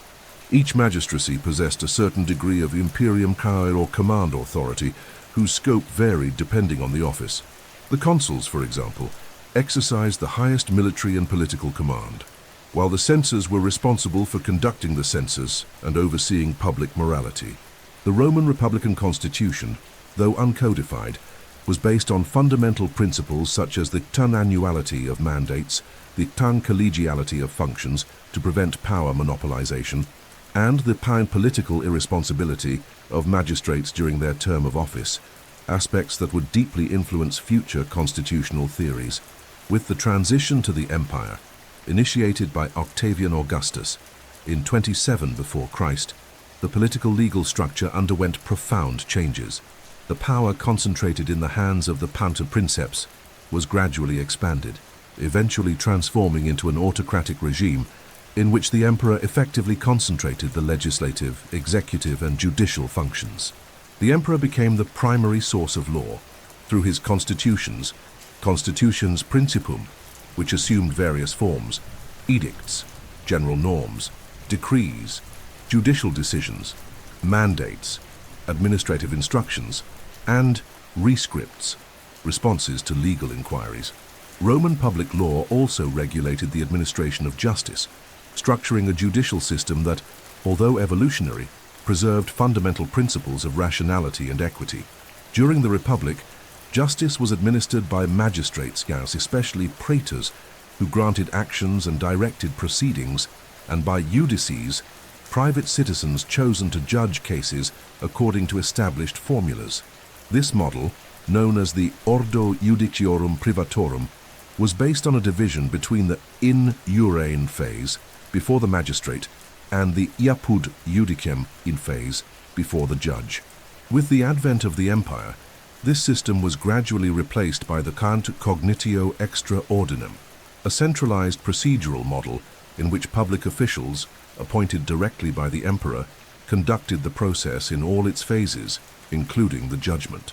This change reflected the centralization of power and the need for a more uniform and efficient administration of justice in an empire of continental dimensions.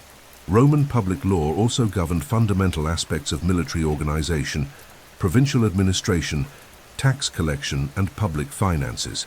The administration of the provinces, for example, was regulated by norms determining the appointment of governors, tax collection, and the maintenance of order, ensuring imperial cohesion and the loyalty of local elites.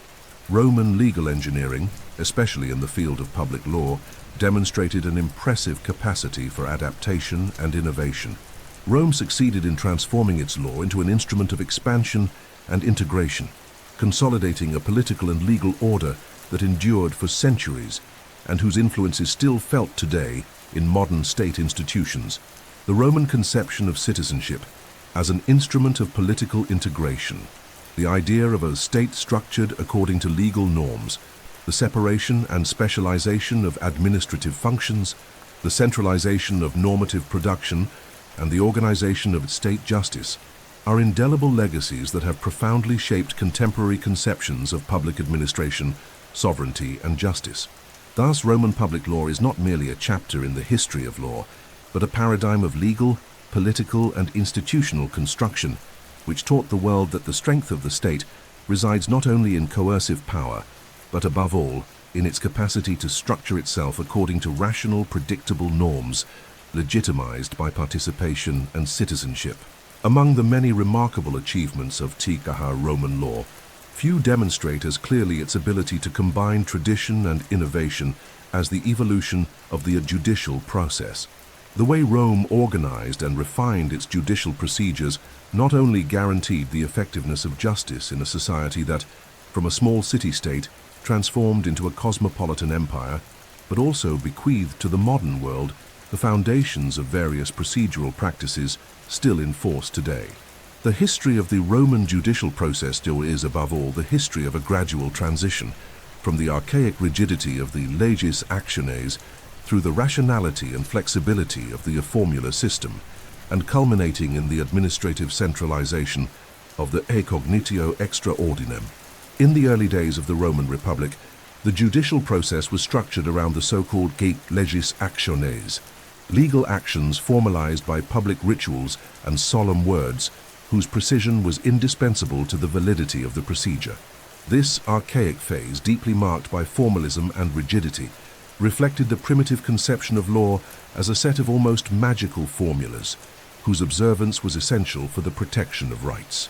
An error in pronunciation or in the sequence of prescribed words could annul the process, regardless of the merits of the case.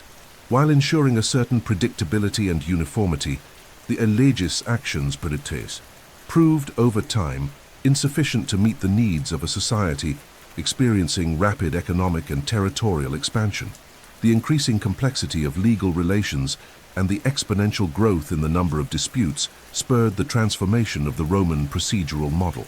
Thus, from the 2nd century before Christ, the system of legis actions was progressively replaced by the formula procedure, ordo per formulas, a more flexible and rational model that allowed the magistrate, especially the praetor, to shape the structure of the claim by drafting a written formula, adapted to the specifics of each case.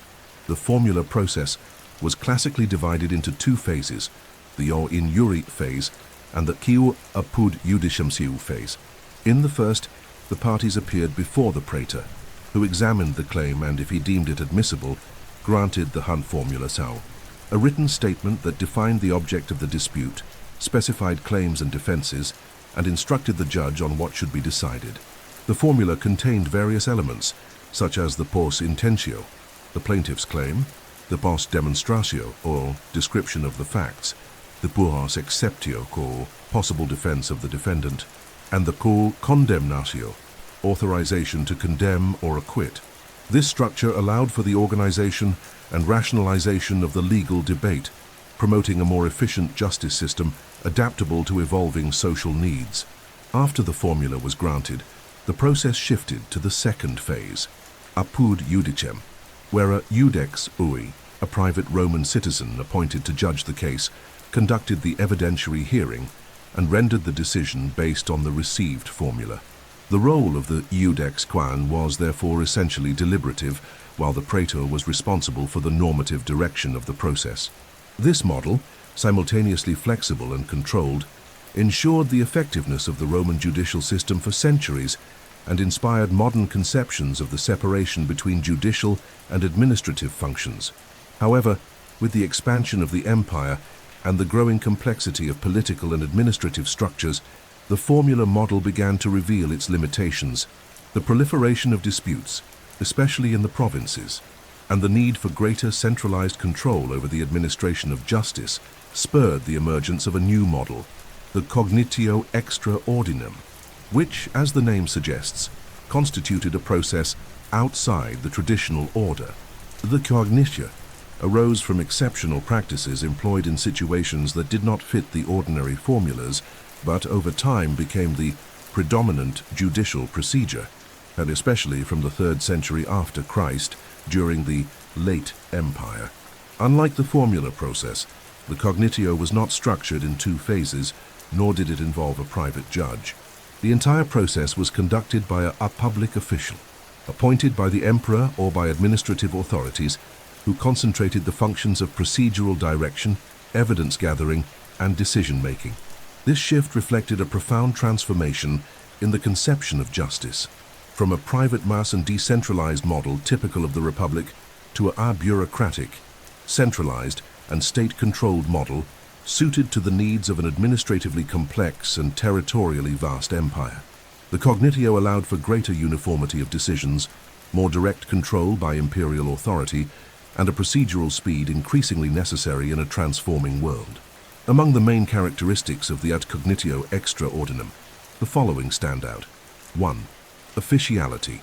The process was conducted by a public official who, in many cases, could act ex officio, that is, independently of the initiative of the interested party. 2. Written form. Procedural documents, the parties' allegations, and the judicial decision were all recorded in writing, ensuring greater security and the possibility of review. 3. Appeals. The cognitio clearly and institutionally introduced the possibility of appeals against judicial decisions, allowing their review by higher instances, especially by the emperor himself. 4. Executivity. Decisions rendered within the cognitio had immediate enforceability, conferring greater effectiveness to judgments. This procedural model anticipated several features of the modern judicial process, such as the centralization of procedural functions in the hands of professional judges and the possibility of appealing to higher courts, elements that have become standard in contemporary judicial systems. Nevertheless, the replacement of the formula system by the cognitio was not without resistance, especially in the more traditional regions of Italy and among conservative sectors of the Roman aristocracy, who viewed the privatist practice and the role of the private iudex as an expression of civic autonomy and republican tradition. However, the inexorable course of political and social transformations imposed the consolidation of the new model. The evolution of the Roman judicial process, from the archaic ritualism of the legis actionis to the rationality of the formula, culminating in the bureaucratic centralization of the cognitio, demonstrates the extraordinary plasticity and adaptive capacity of Roman law. Each transformation responded to concrete historical needs, adjusting the judicial system to the structural changes of Roman society, without, however, abandoning its fundamental principles: the pursuit of justice, the protection of rights, and the promotion of public order. The legacy of this evolutionary process is immense. Many of the institutions, procedures, and safeguards that today constitute the backbone of contemporary procedural systems, such as the or action, the right to a fair hearing, the reasoned decision, appeals, and enforced execution, find in the Roman model their most remote genealogy. More than a chapter in legal history, the Roman judicial process is a living testimony to humanity's capacity to transform social practices into effective, rational, and enduring legal instruments. Thus, among the columns of the Roman Forum, in the papyri of provincial proceedings, in the Praetorian formulas, and in imperial judgments, a tradition was forged that, crossing centuries, still guides how we conceive justice, law, and the very rule of law. In every society that seeks to structure itself through legal norms, the system of sanctions and punishments holds a prominent place as an instrument for preserving social order, containing deviant behaviors and reaffirming collective values. In the Roman world, where law was established not only as a technique, but also as an expression of civic culture and political identity, legal sanctions clearly reflected the Roman conception of justice as balance, retribution, and exemplarity.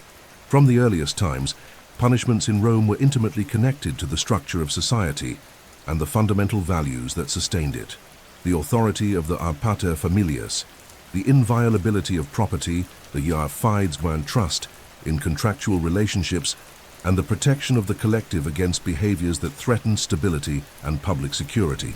In Roman law, sanctions could take various forms depending on the nature of the offense, the social position of the offender, and the values that society sought to protect. Generally, we can distinguish between private and public penalties, pecuniary and corporal sanctions, and the infamous sanctions, which affected the honor and social status of the condemned. Private penalties, predominant during the early centuries of the Republic, derived from the primitive conception of crime as a direct offense against an individual or their family, rather than as a violation of an abstract public order. From this perspective, it was up to the victim or their close relatives to seek reparation or vengeance through self-defense, composition, or retaliation. This model manifested itself in practices such as vindicta, where the offended party could personally avenge the harm suffered, and the application of the aut lex talionis, the famous an eye for an eye, a tooth for a tooth, which ensured proportional retribution for the offense. With the progressive centralization of power and the strengthening of the Roman state, especially from the 3rd century before Christ, public sanctions came to predominate, replacing ancient practices of self-defense with institutional mechanisms of punishment aimed not only at irreparation of harm, but also at the guilt protection of public order and your prevention of future offences. In the field of pecuniary sanctions, the most emblematic was the fine, imposed in cases of both civil offences and public crimes.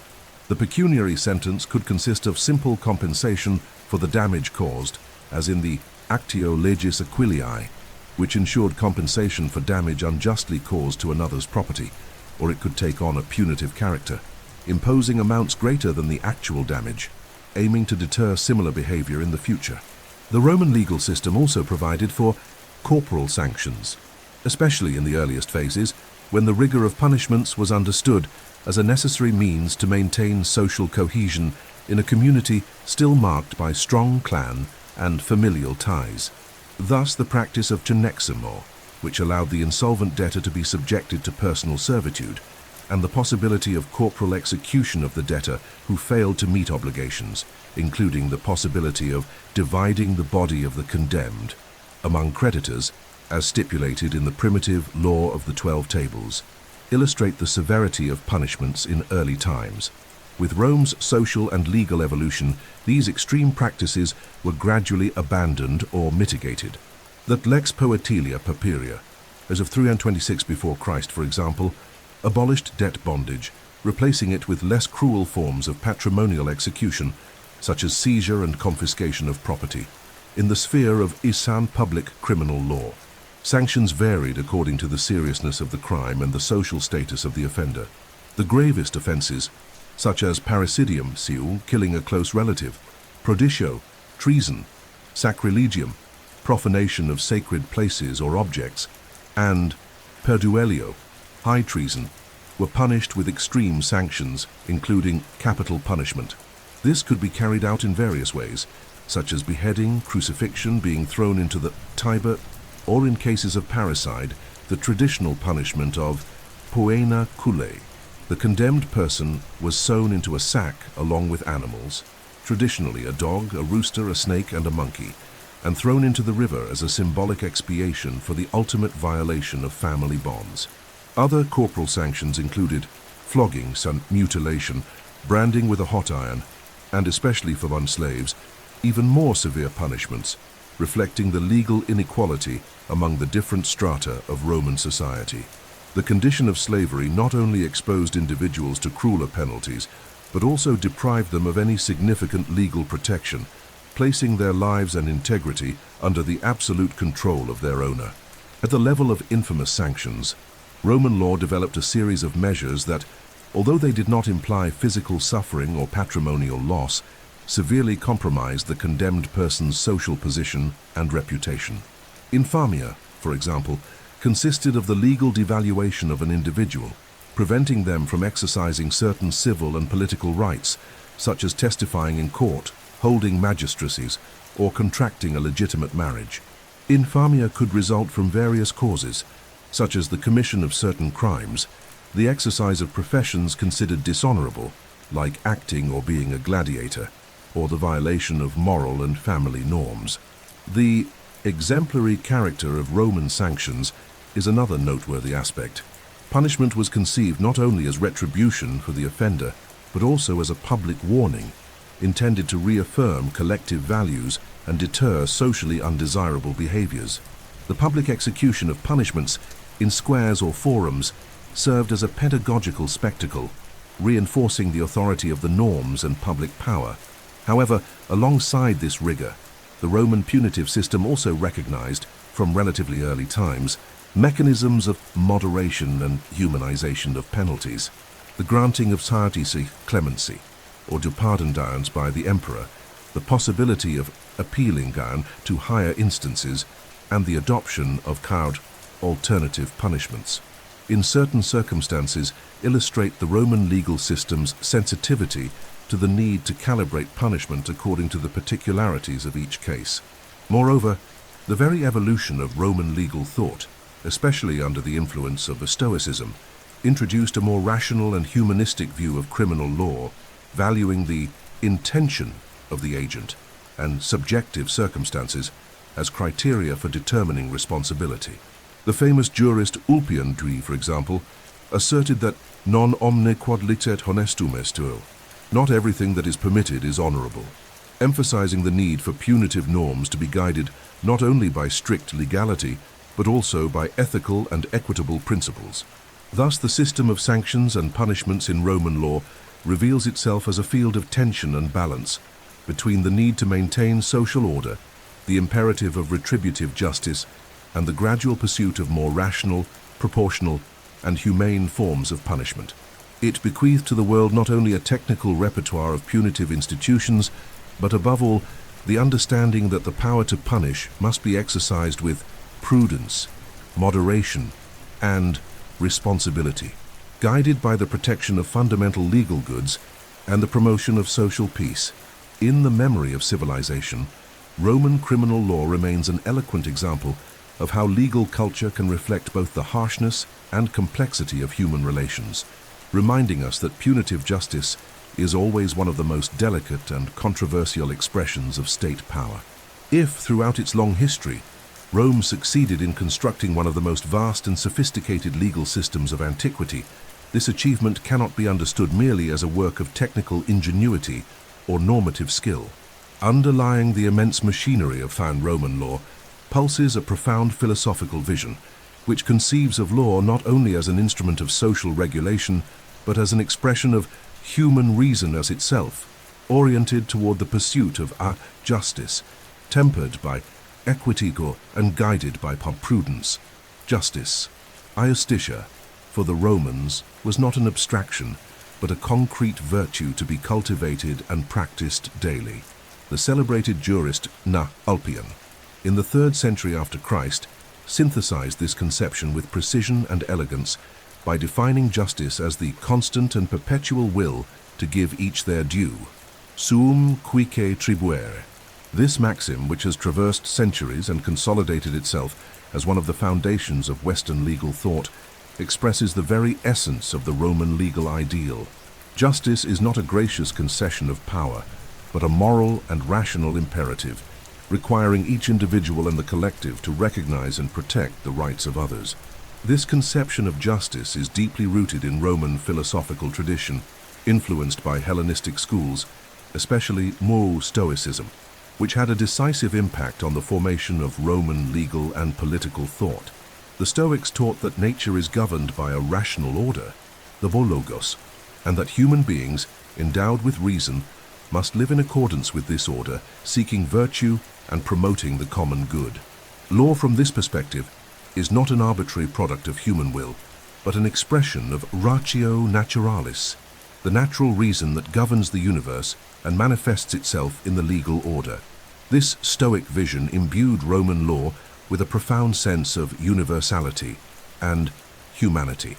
Jurists began to conceive of norms and principles that were not limited to the specificities of local tradition or the political will of the moment, but aspired to apply to all people in all times and places. Thus arose the idea of a ius naturale, a natural law, superior to positive law, and the ultimate foundation of all juridical order. The highest gentium, as we have previously seen, emerged from this inspiration as a set of norms recognized by the natural reason of all peoples and applicable regardless of Roman citizenship. But if justice is the supreme goal, equity, equitas, is its most precious instrument. For the Romans, equity did not oppose the law, but acted as its soul, its element of flexibility and adaptation to concrete circumstances. As the jurist Paulus has affirmed, law is created for men, not men for the law. This principle guided over the centuries the evolution of Roman law, allowing the rigor of formal norms to be attenuated and complemented by the sensibility of the judge, who, moved by equity, sought to adapt the general rule to the specificity of each case. The development of the ius honorarium, or praetorian law, is the clearest institutional expression of this function of equity in the Roman system. The praetor, by granting new actions, exceptions, or defenses, or by shaping procedures through his edicti, did not subvert civil law, but corrected its flaws, filled its gaps, and adjusted its norms to unforeseen situations. The famous formula that guided praetorian action summarized this function: adjuvare, supplere, corrigere, to help, to supplement, to correct civil law according to the dictates of equity and good faith. Finally, prudence, prudentia, occupies a prominent place as an essential virtue in Roman legal thought. More than a personal attribute, prudence was conceived as the ability to discern, with wisdom and moderation, the most appropriate conduct in each situation, guided by reason and experience.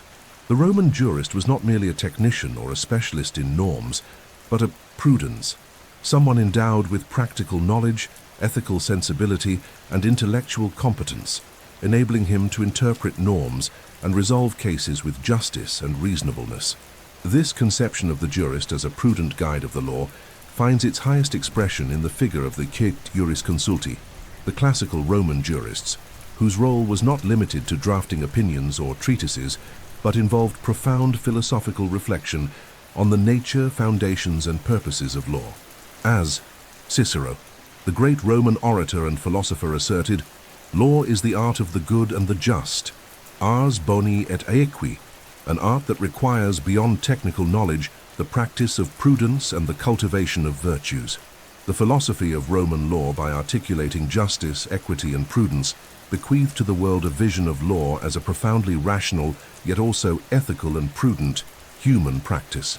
This conception inspired for centuries not only the elaboration of norms, but also the formation of jurists, the organization of institutions, and the definition of the role of law in society.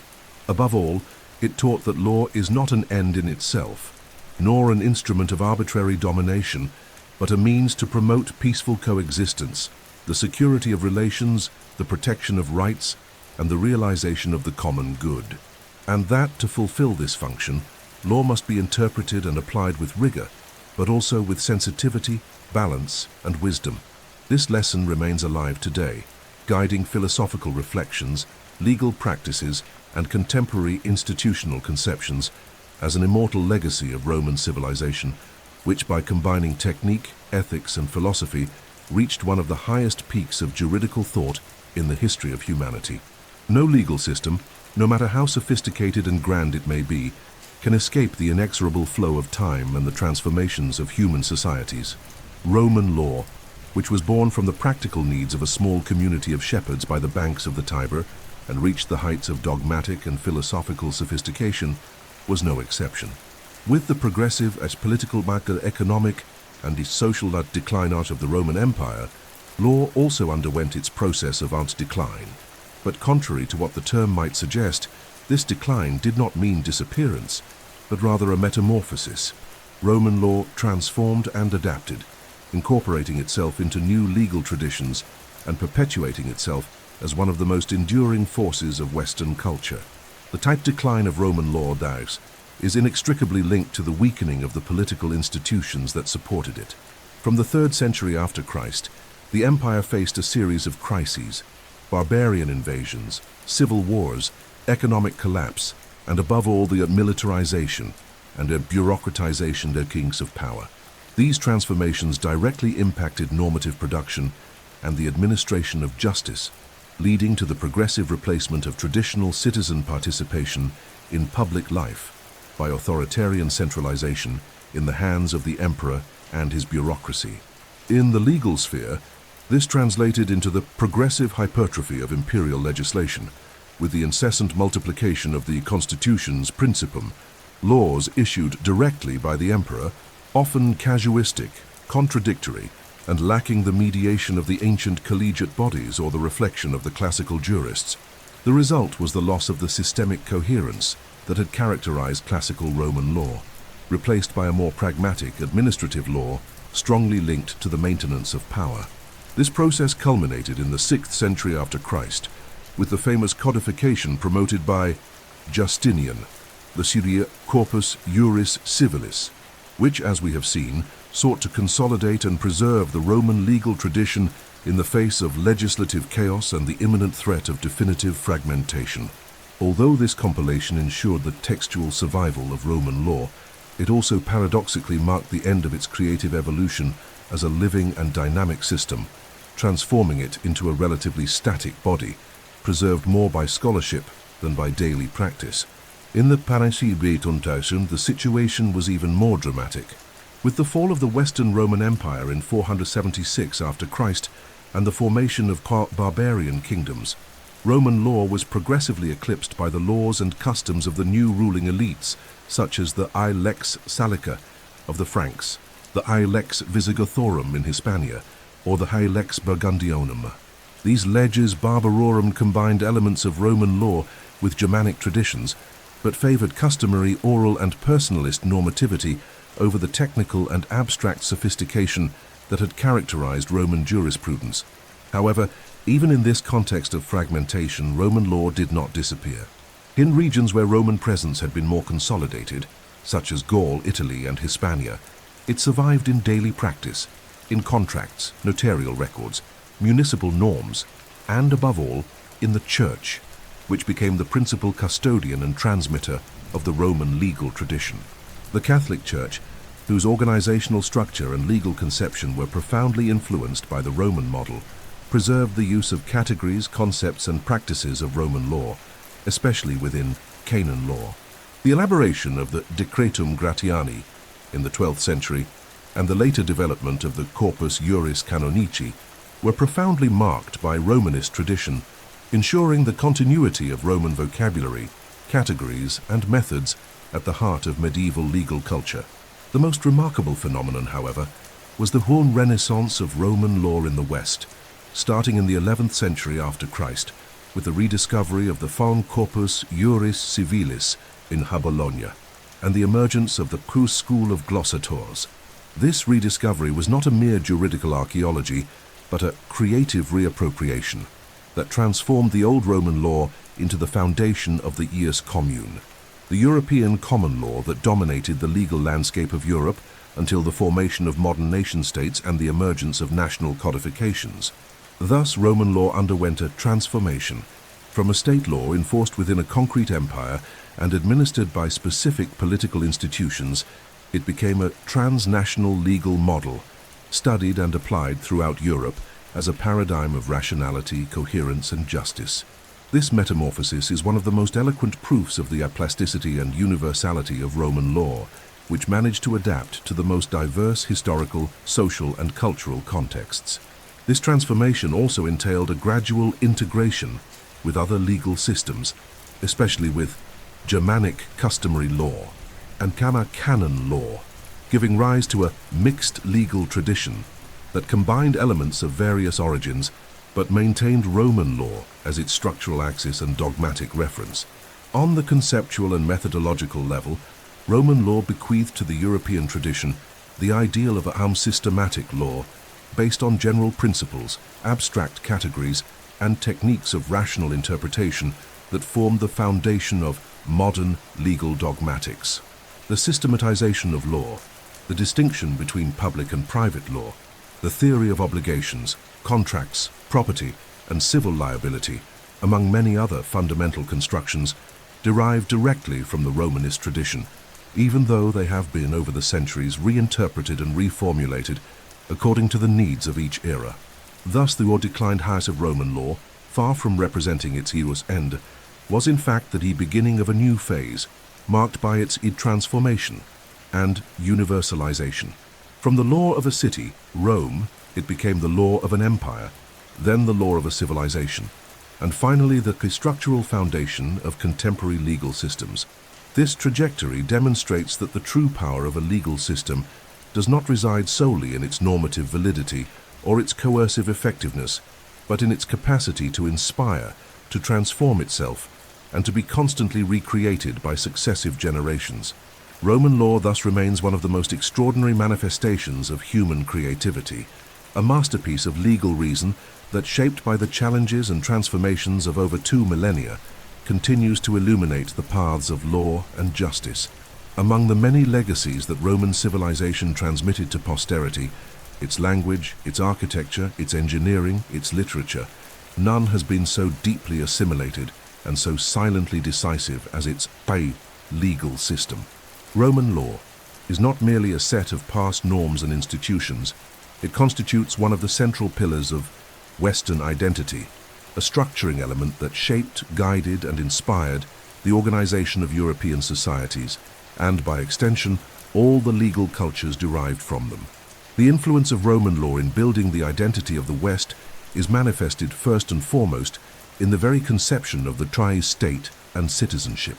Rome was a pioneer in developing a notion of citizenship that transcended ethnic or tribal ties, based on a legal idea of belonging to the political community, defined by rights and duties.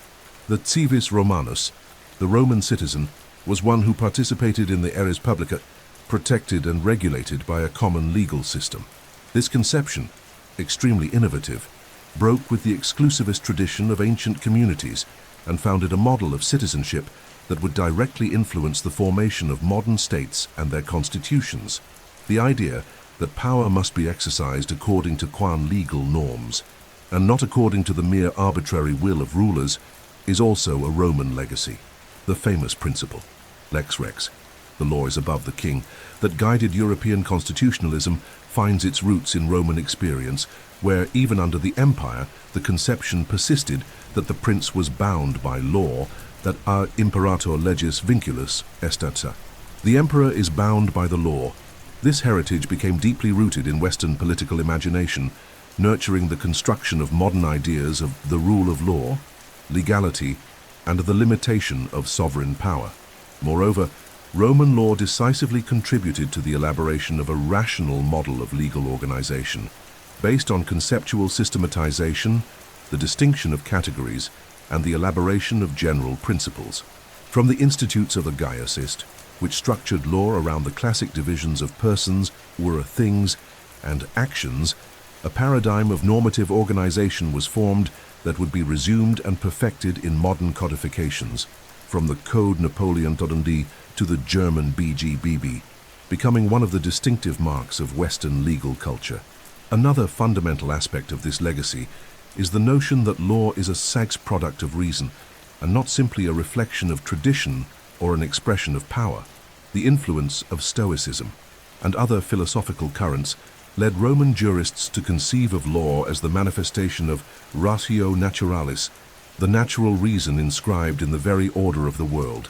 From this conception derives the idea that there are universal principles, valid beyond cultural or political borders, that underpin the justice and legitimacy of norms. This thought served as the basis for the formulation of the Roman jus gentium and, centuries later, for the doctrines of Chak's natural law, which inspired the Declaration of the Rights of Man and of the Citizen Pietas of 1789 and other fundamental documents of modernity. In the sphere of legal culture, Roman law bequeathed to the West the ideal of the jurist as a prudent interpreter, one who, armed with technical knowledge and ethical sensitivity, is capable of applying the norm in a just and reasonable way. This figure, consecrated in classical Rome by the jurisconsultit, survived in medieval universities with the glossators and commentators, and consolidated itself in the modern legal professional, the lawyer, the judge, the law professor. Thus, the very way of thinking and practicing law in the West, based on dogmatics, hermeneutics, and the pursuit of equity, is a direct inheritance of the Roman tradition. More profoundly, Roman law helped shape the Western mindset by establishing the idea that social life must be structured through general and abstract norms, known to all, and not through arbitrary and casuistic decisions. This model of normativity, which opposes law to force, order to violence, became one of the foundations of Western civilization, guiding the construction of political institutions, the regulation of economic relations, and the definition of social expectations. Equally relevant is the diffusion of the Roman conception of a private property as an absolute, exclusive, and perpetual right, protected by specific actions and based on the autonomy of will. This concept shaped European economies, especially from the Industrial Revolution onwards, and continues to be one of the foundations of contemporary legal orders, although today relativized by considerations of social function and sustainability. The influence of Roman law also extended to the organization of family relations, contract law, civil liability, judicial procedure, inheritance law. Practically all major branches of modern private law are, to a greater or lesser extent, tributary to the Roman tradition. Every contract executed, every will drafted, every action brought in court carries, even imperceptibly, the profound mark of Rome's legal heritage. At the international level, the expansion of European legal cultures through colonization and globalization spread Roman principles beyond the West, influencing the legislation of Latin America, Africa, and Asia, and transforming Roman law into a true legal heritage of humanity. Finally, it is necessary to recognize that, more than a specific legal system, Roman law bequeathed to the West a true idea of law, the conception that human coexistence must be regulated by rational norms, systematically articulated, founded on equity, and guided by prudence. This legacy did not end with the fall of Rome, but continues to pulse in constitutions, codes, judgments, and doctrines that every day regulate the life of modern societies. Thus, Roman law is not merely a vestige of the past, but a constitutive element of the Western being, an invisible thread that connects the citizens of contemporary democracies to the jurists, legislators, and magistrates who, more than 2,000 years ago, shaped with ingenuity and wisdom the structure of justice and social order. In its universality, in its rationality, and in its permanence, Roman law remains one of humanity's greatest intellectual achievements and one of the fundamental pillars of Western identity. Although Rome politically succumbed more than 1,500 years ago, Roman law remains today as a living and dynamic presence in primary education, research, and even in contemporary legal practice, not as a directly applicable normative system, but as a methodological, conceptual, and axiological reference that continues to shape the way we think about, teach, and practice law. Roman law, therefore, is not merely an object of historical study, but an indispensable intellectual tool for understanding the essence of Western law. In the field of unlegal education, Roman law has held, since the revival of medieval universities, a central position in the curricula of law schools, especially in countries of civil law tradition. This presence is justified not only for historical or scholarly reasons, but because the study of Roman law provides future jurists with a systematic introduction to the main categories and institutions that structure contemporary private law. Concepts such as the obligation, contract, property, possession, civil liability, succession, and family, fundamental in any legal system, have their roots, directly or indirectly, in the Roman tradition. Thus, by studying Roman law, students not only learn the historical origins of these legal figures, but also develop a deeper understanding of their internal logic, their social function, and their historical evolution. Moreover, Roman law offers a model of a legal rationality that guides the very methodology of the jurist, the ability to think about law systematically, to interpret norms with logical rigor and equitable sensitivity, to articulate concepts clearly and precisely. Therefore, many contemporary law schools insist that the study of Roman law is not just a chapter in the history of law, but a true laboratory of legal thought, where the analytical and argumentative skills essential for legal practice are forged. In the field of legal research, Roman law continues to be the subject of specialized studies that go far beyond normative archaeology. Researchers around the world are dedicated to investigating Roman sources, such as the Corpus Juris Civilis, Gaius's Institutes, the works of Daci, Cicero, Ulpian, and Paulus, as well as the medieval manuscripts that ensured their transmission. These investigations, often interdisciplinary, involve not only jurists but also historians, philologists, philosophers, and anthropologists interested in understanding how law articulates with culture, politics, economy, and social structures. Romanist research also plays an important role in the hard improvement of contemporary law. Comparative studies between Roman law and current systems help identify continuities, ruptures, potentialities, and limitations, offering valuable insights for wise legislative reform, judicial interpretation, and doctrinal development. Not by chance, many of the great modern codifiers, such as Portalis in France and Savigny in Germany, were profound connoisseurs of the Roman tradition, which they used as a basis and inspiration for the drafting of civil codes. In legal practice, although Roman law is no longer directly applied as a normative source, Its principles and categories continue to be present diffusely and structurally in civil law systems. The structure of contracts, the rules on property, the foundations of civil liability, and the criteria of patrimonial succession, among many other institutions, are modeled according to patterns that ultimately trace back to Roman law. Moreover, in several jurisdictions, especially in continental Europe and Latin America, legal hermeneutics, that is, the art of interpreting norms, remains profoundly influenced by Roman methods, which emphasize conceptual systematization, the pursuit of internal coherence within the legal system, and the consideration of current general principles of law as fundamental elements of interpretation. The impact of Roman law is also felt in areas of law that, at first glance, might seem distant from its tradition. For example, modern private international law largely recovers the Roman idea of a jus gentium, a law common to various nations, founded on natural reason and the search for universally accepted rules. Likewise, contemporary doctrines on human rights resonate with Roman ideals of human dignity, equity, and justice. Another field where Roman law remains present is comparative law, where it serves as a privileged reference for analyzing the various legal traditions worldwide. The classic distinction between civil law and common law systems, for example, is often analyzed in light of the greater or lesser influence that Roman law exerted on each of them. This comparative perspective reinforces the perception that Roman law is not merely a European legacy, but a matrix that inspired and shaped legal systems on all continents. The presence of Roman law today is also evident in educational, scientific, and publishing projects aimed at preserving, translating, and disseminating Roman sources, ensuring that new generations have direct access to the foundational texts of the Western legal tradition.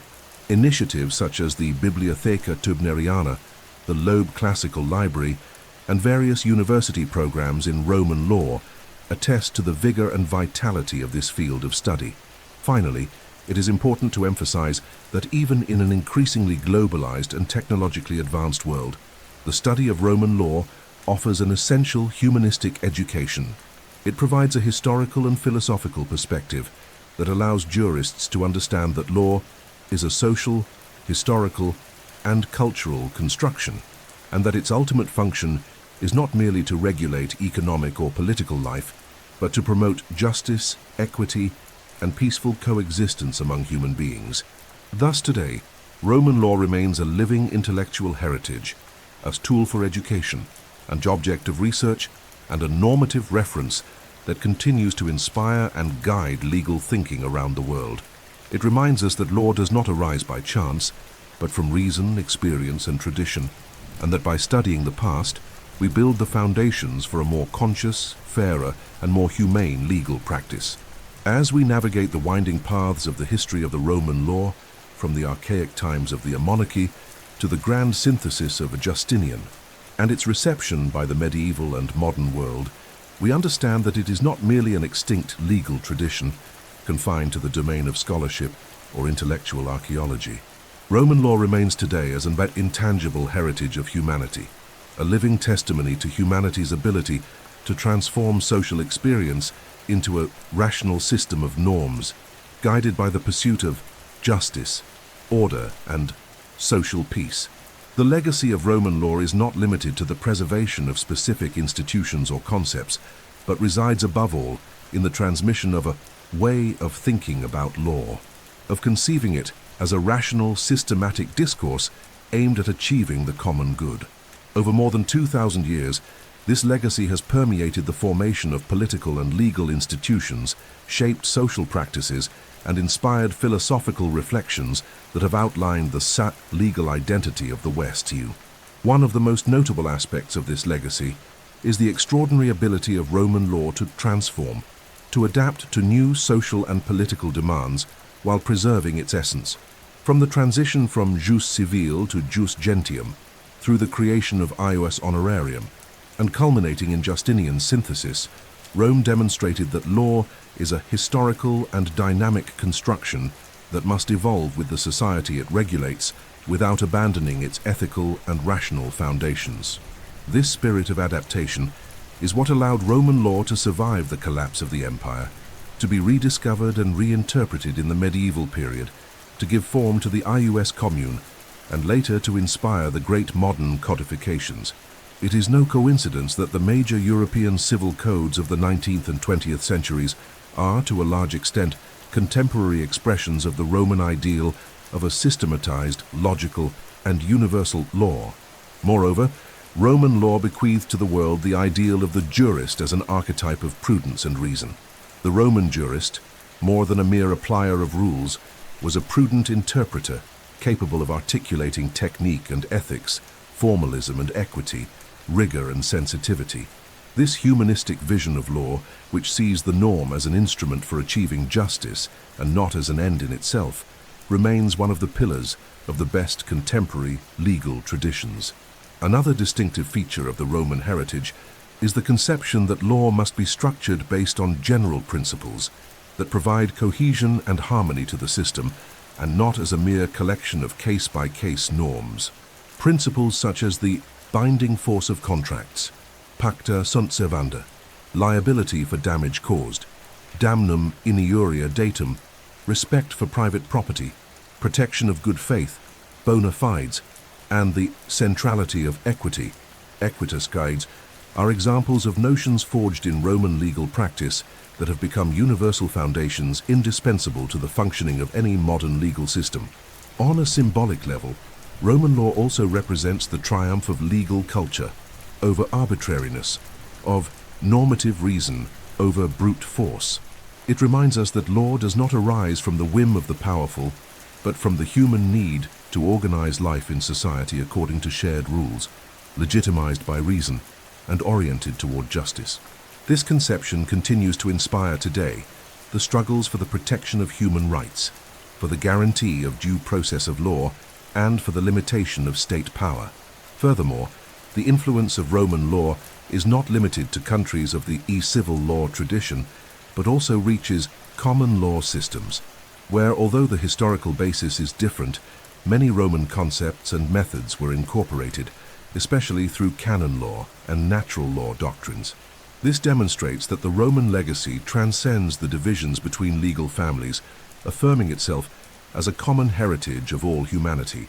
In contemporary times, marked by intense processes of globalization and the search for a common international law. The example of Roman law as a legal system that, in its time, unified diverse peoples under a single normative order offers valuable lessons.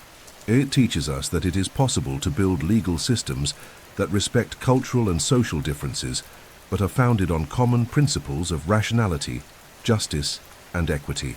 Finally, it is important to emphasize that the study of Roman law remains an essential formative tool for the modern jurist.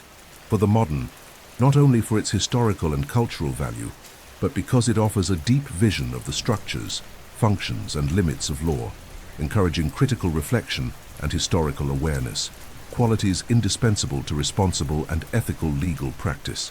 Thus, upon concluding this long journey through Roman law, we understand that it is not just an object of study or academic admiration, but a living presence, a model, and a horizon. It reminds us with the authority of centuries that law is a human construction, deeply rooted in history but open to the future, that justice is a permanent aspiration, renewed with each generation, and that legal knowledge, to be truly fruitful, must always combine tradition and innovation, memory and creation. Roman law thus remains one of the greatest intellectual achievements of humanity, a legacy that urges us to continue perfecting legal institutions, promoting justice, and dignifying human coexistence under the enduring aegis of reason, equity, and prudence.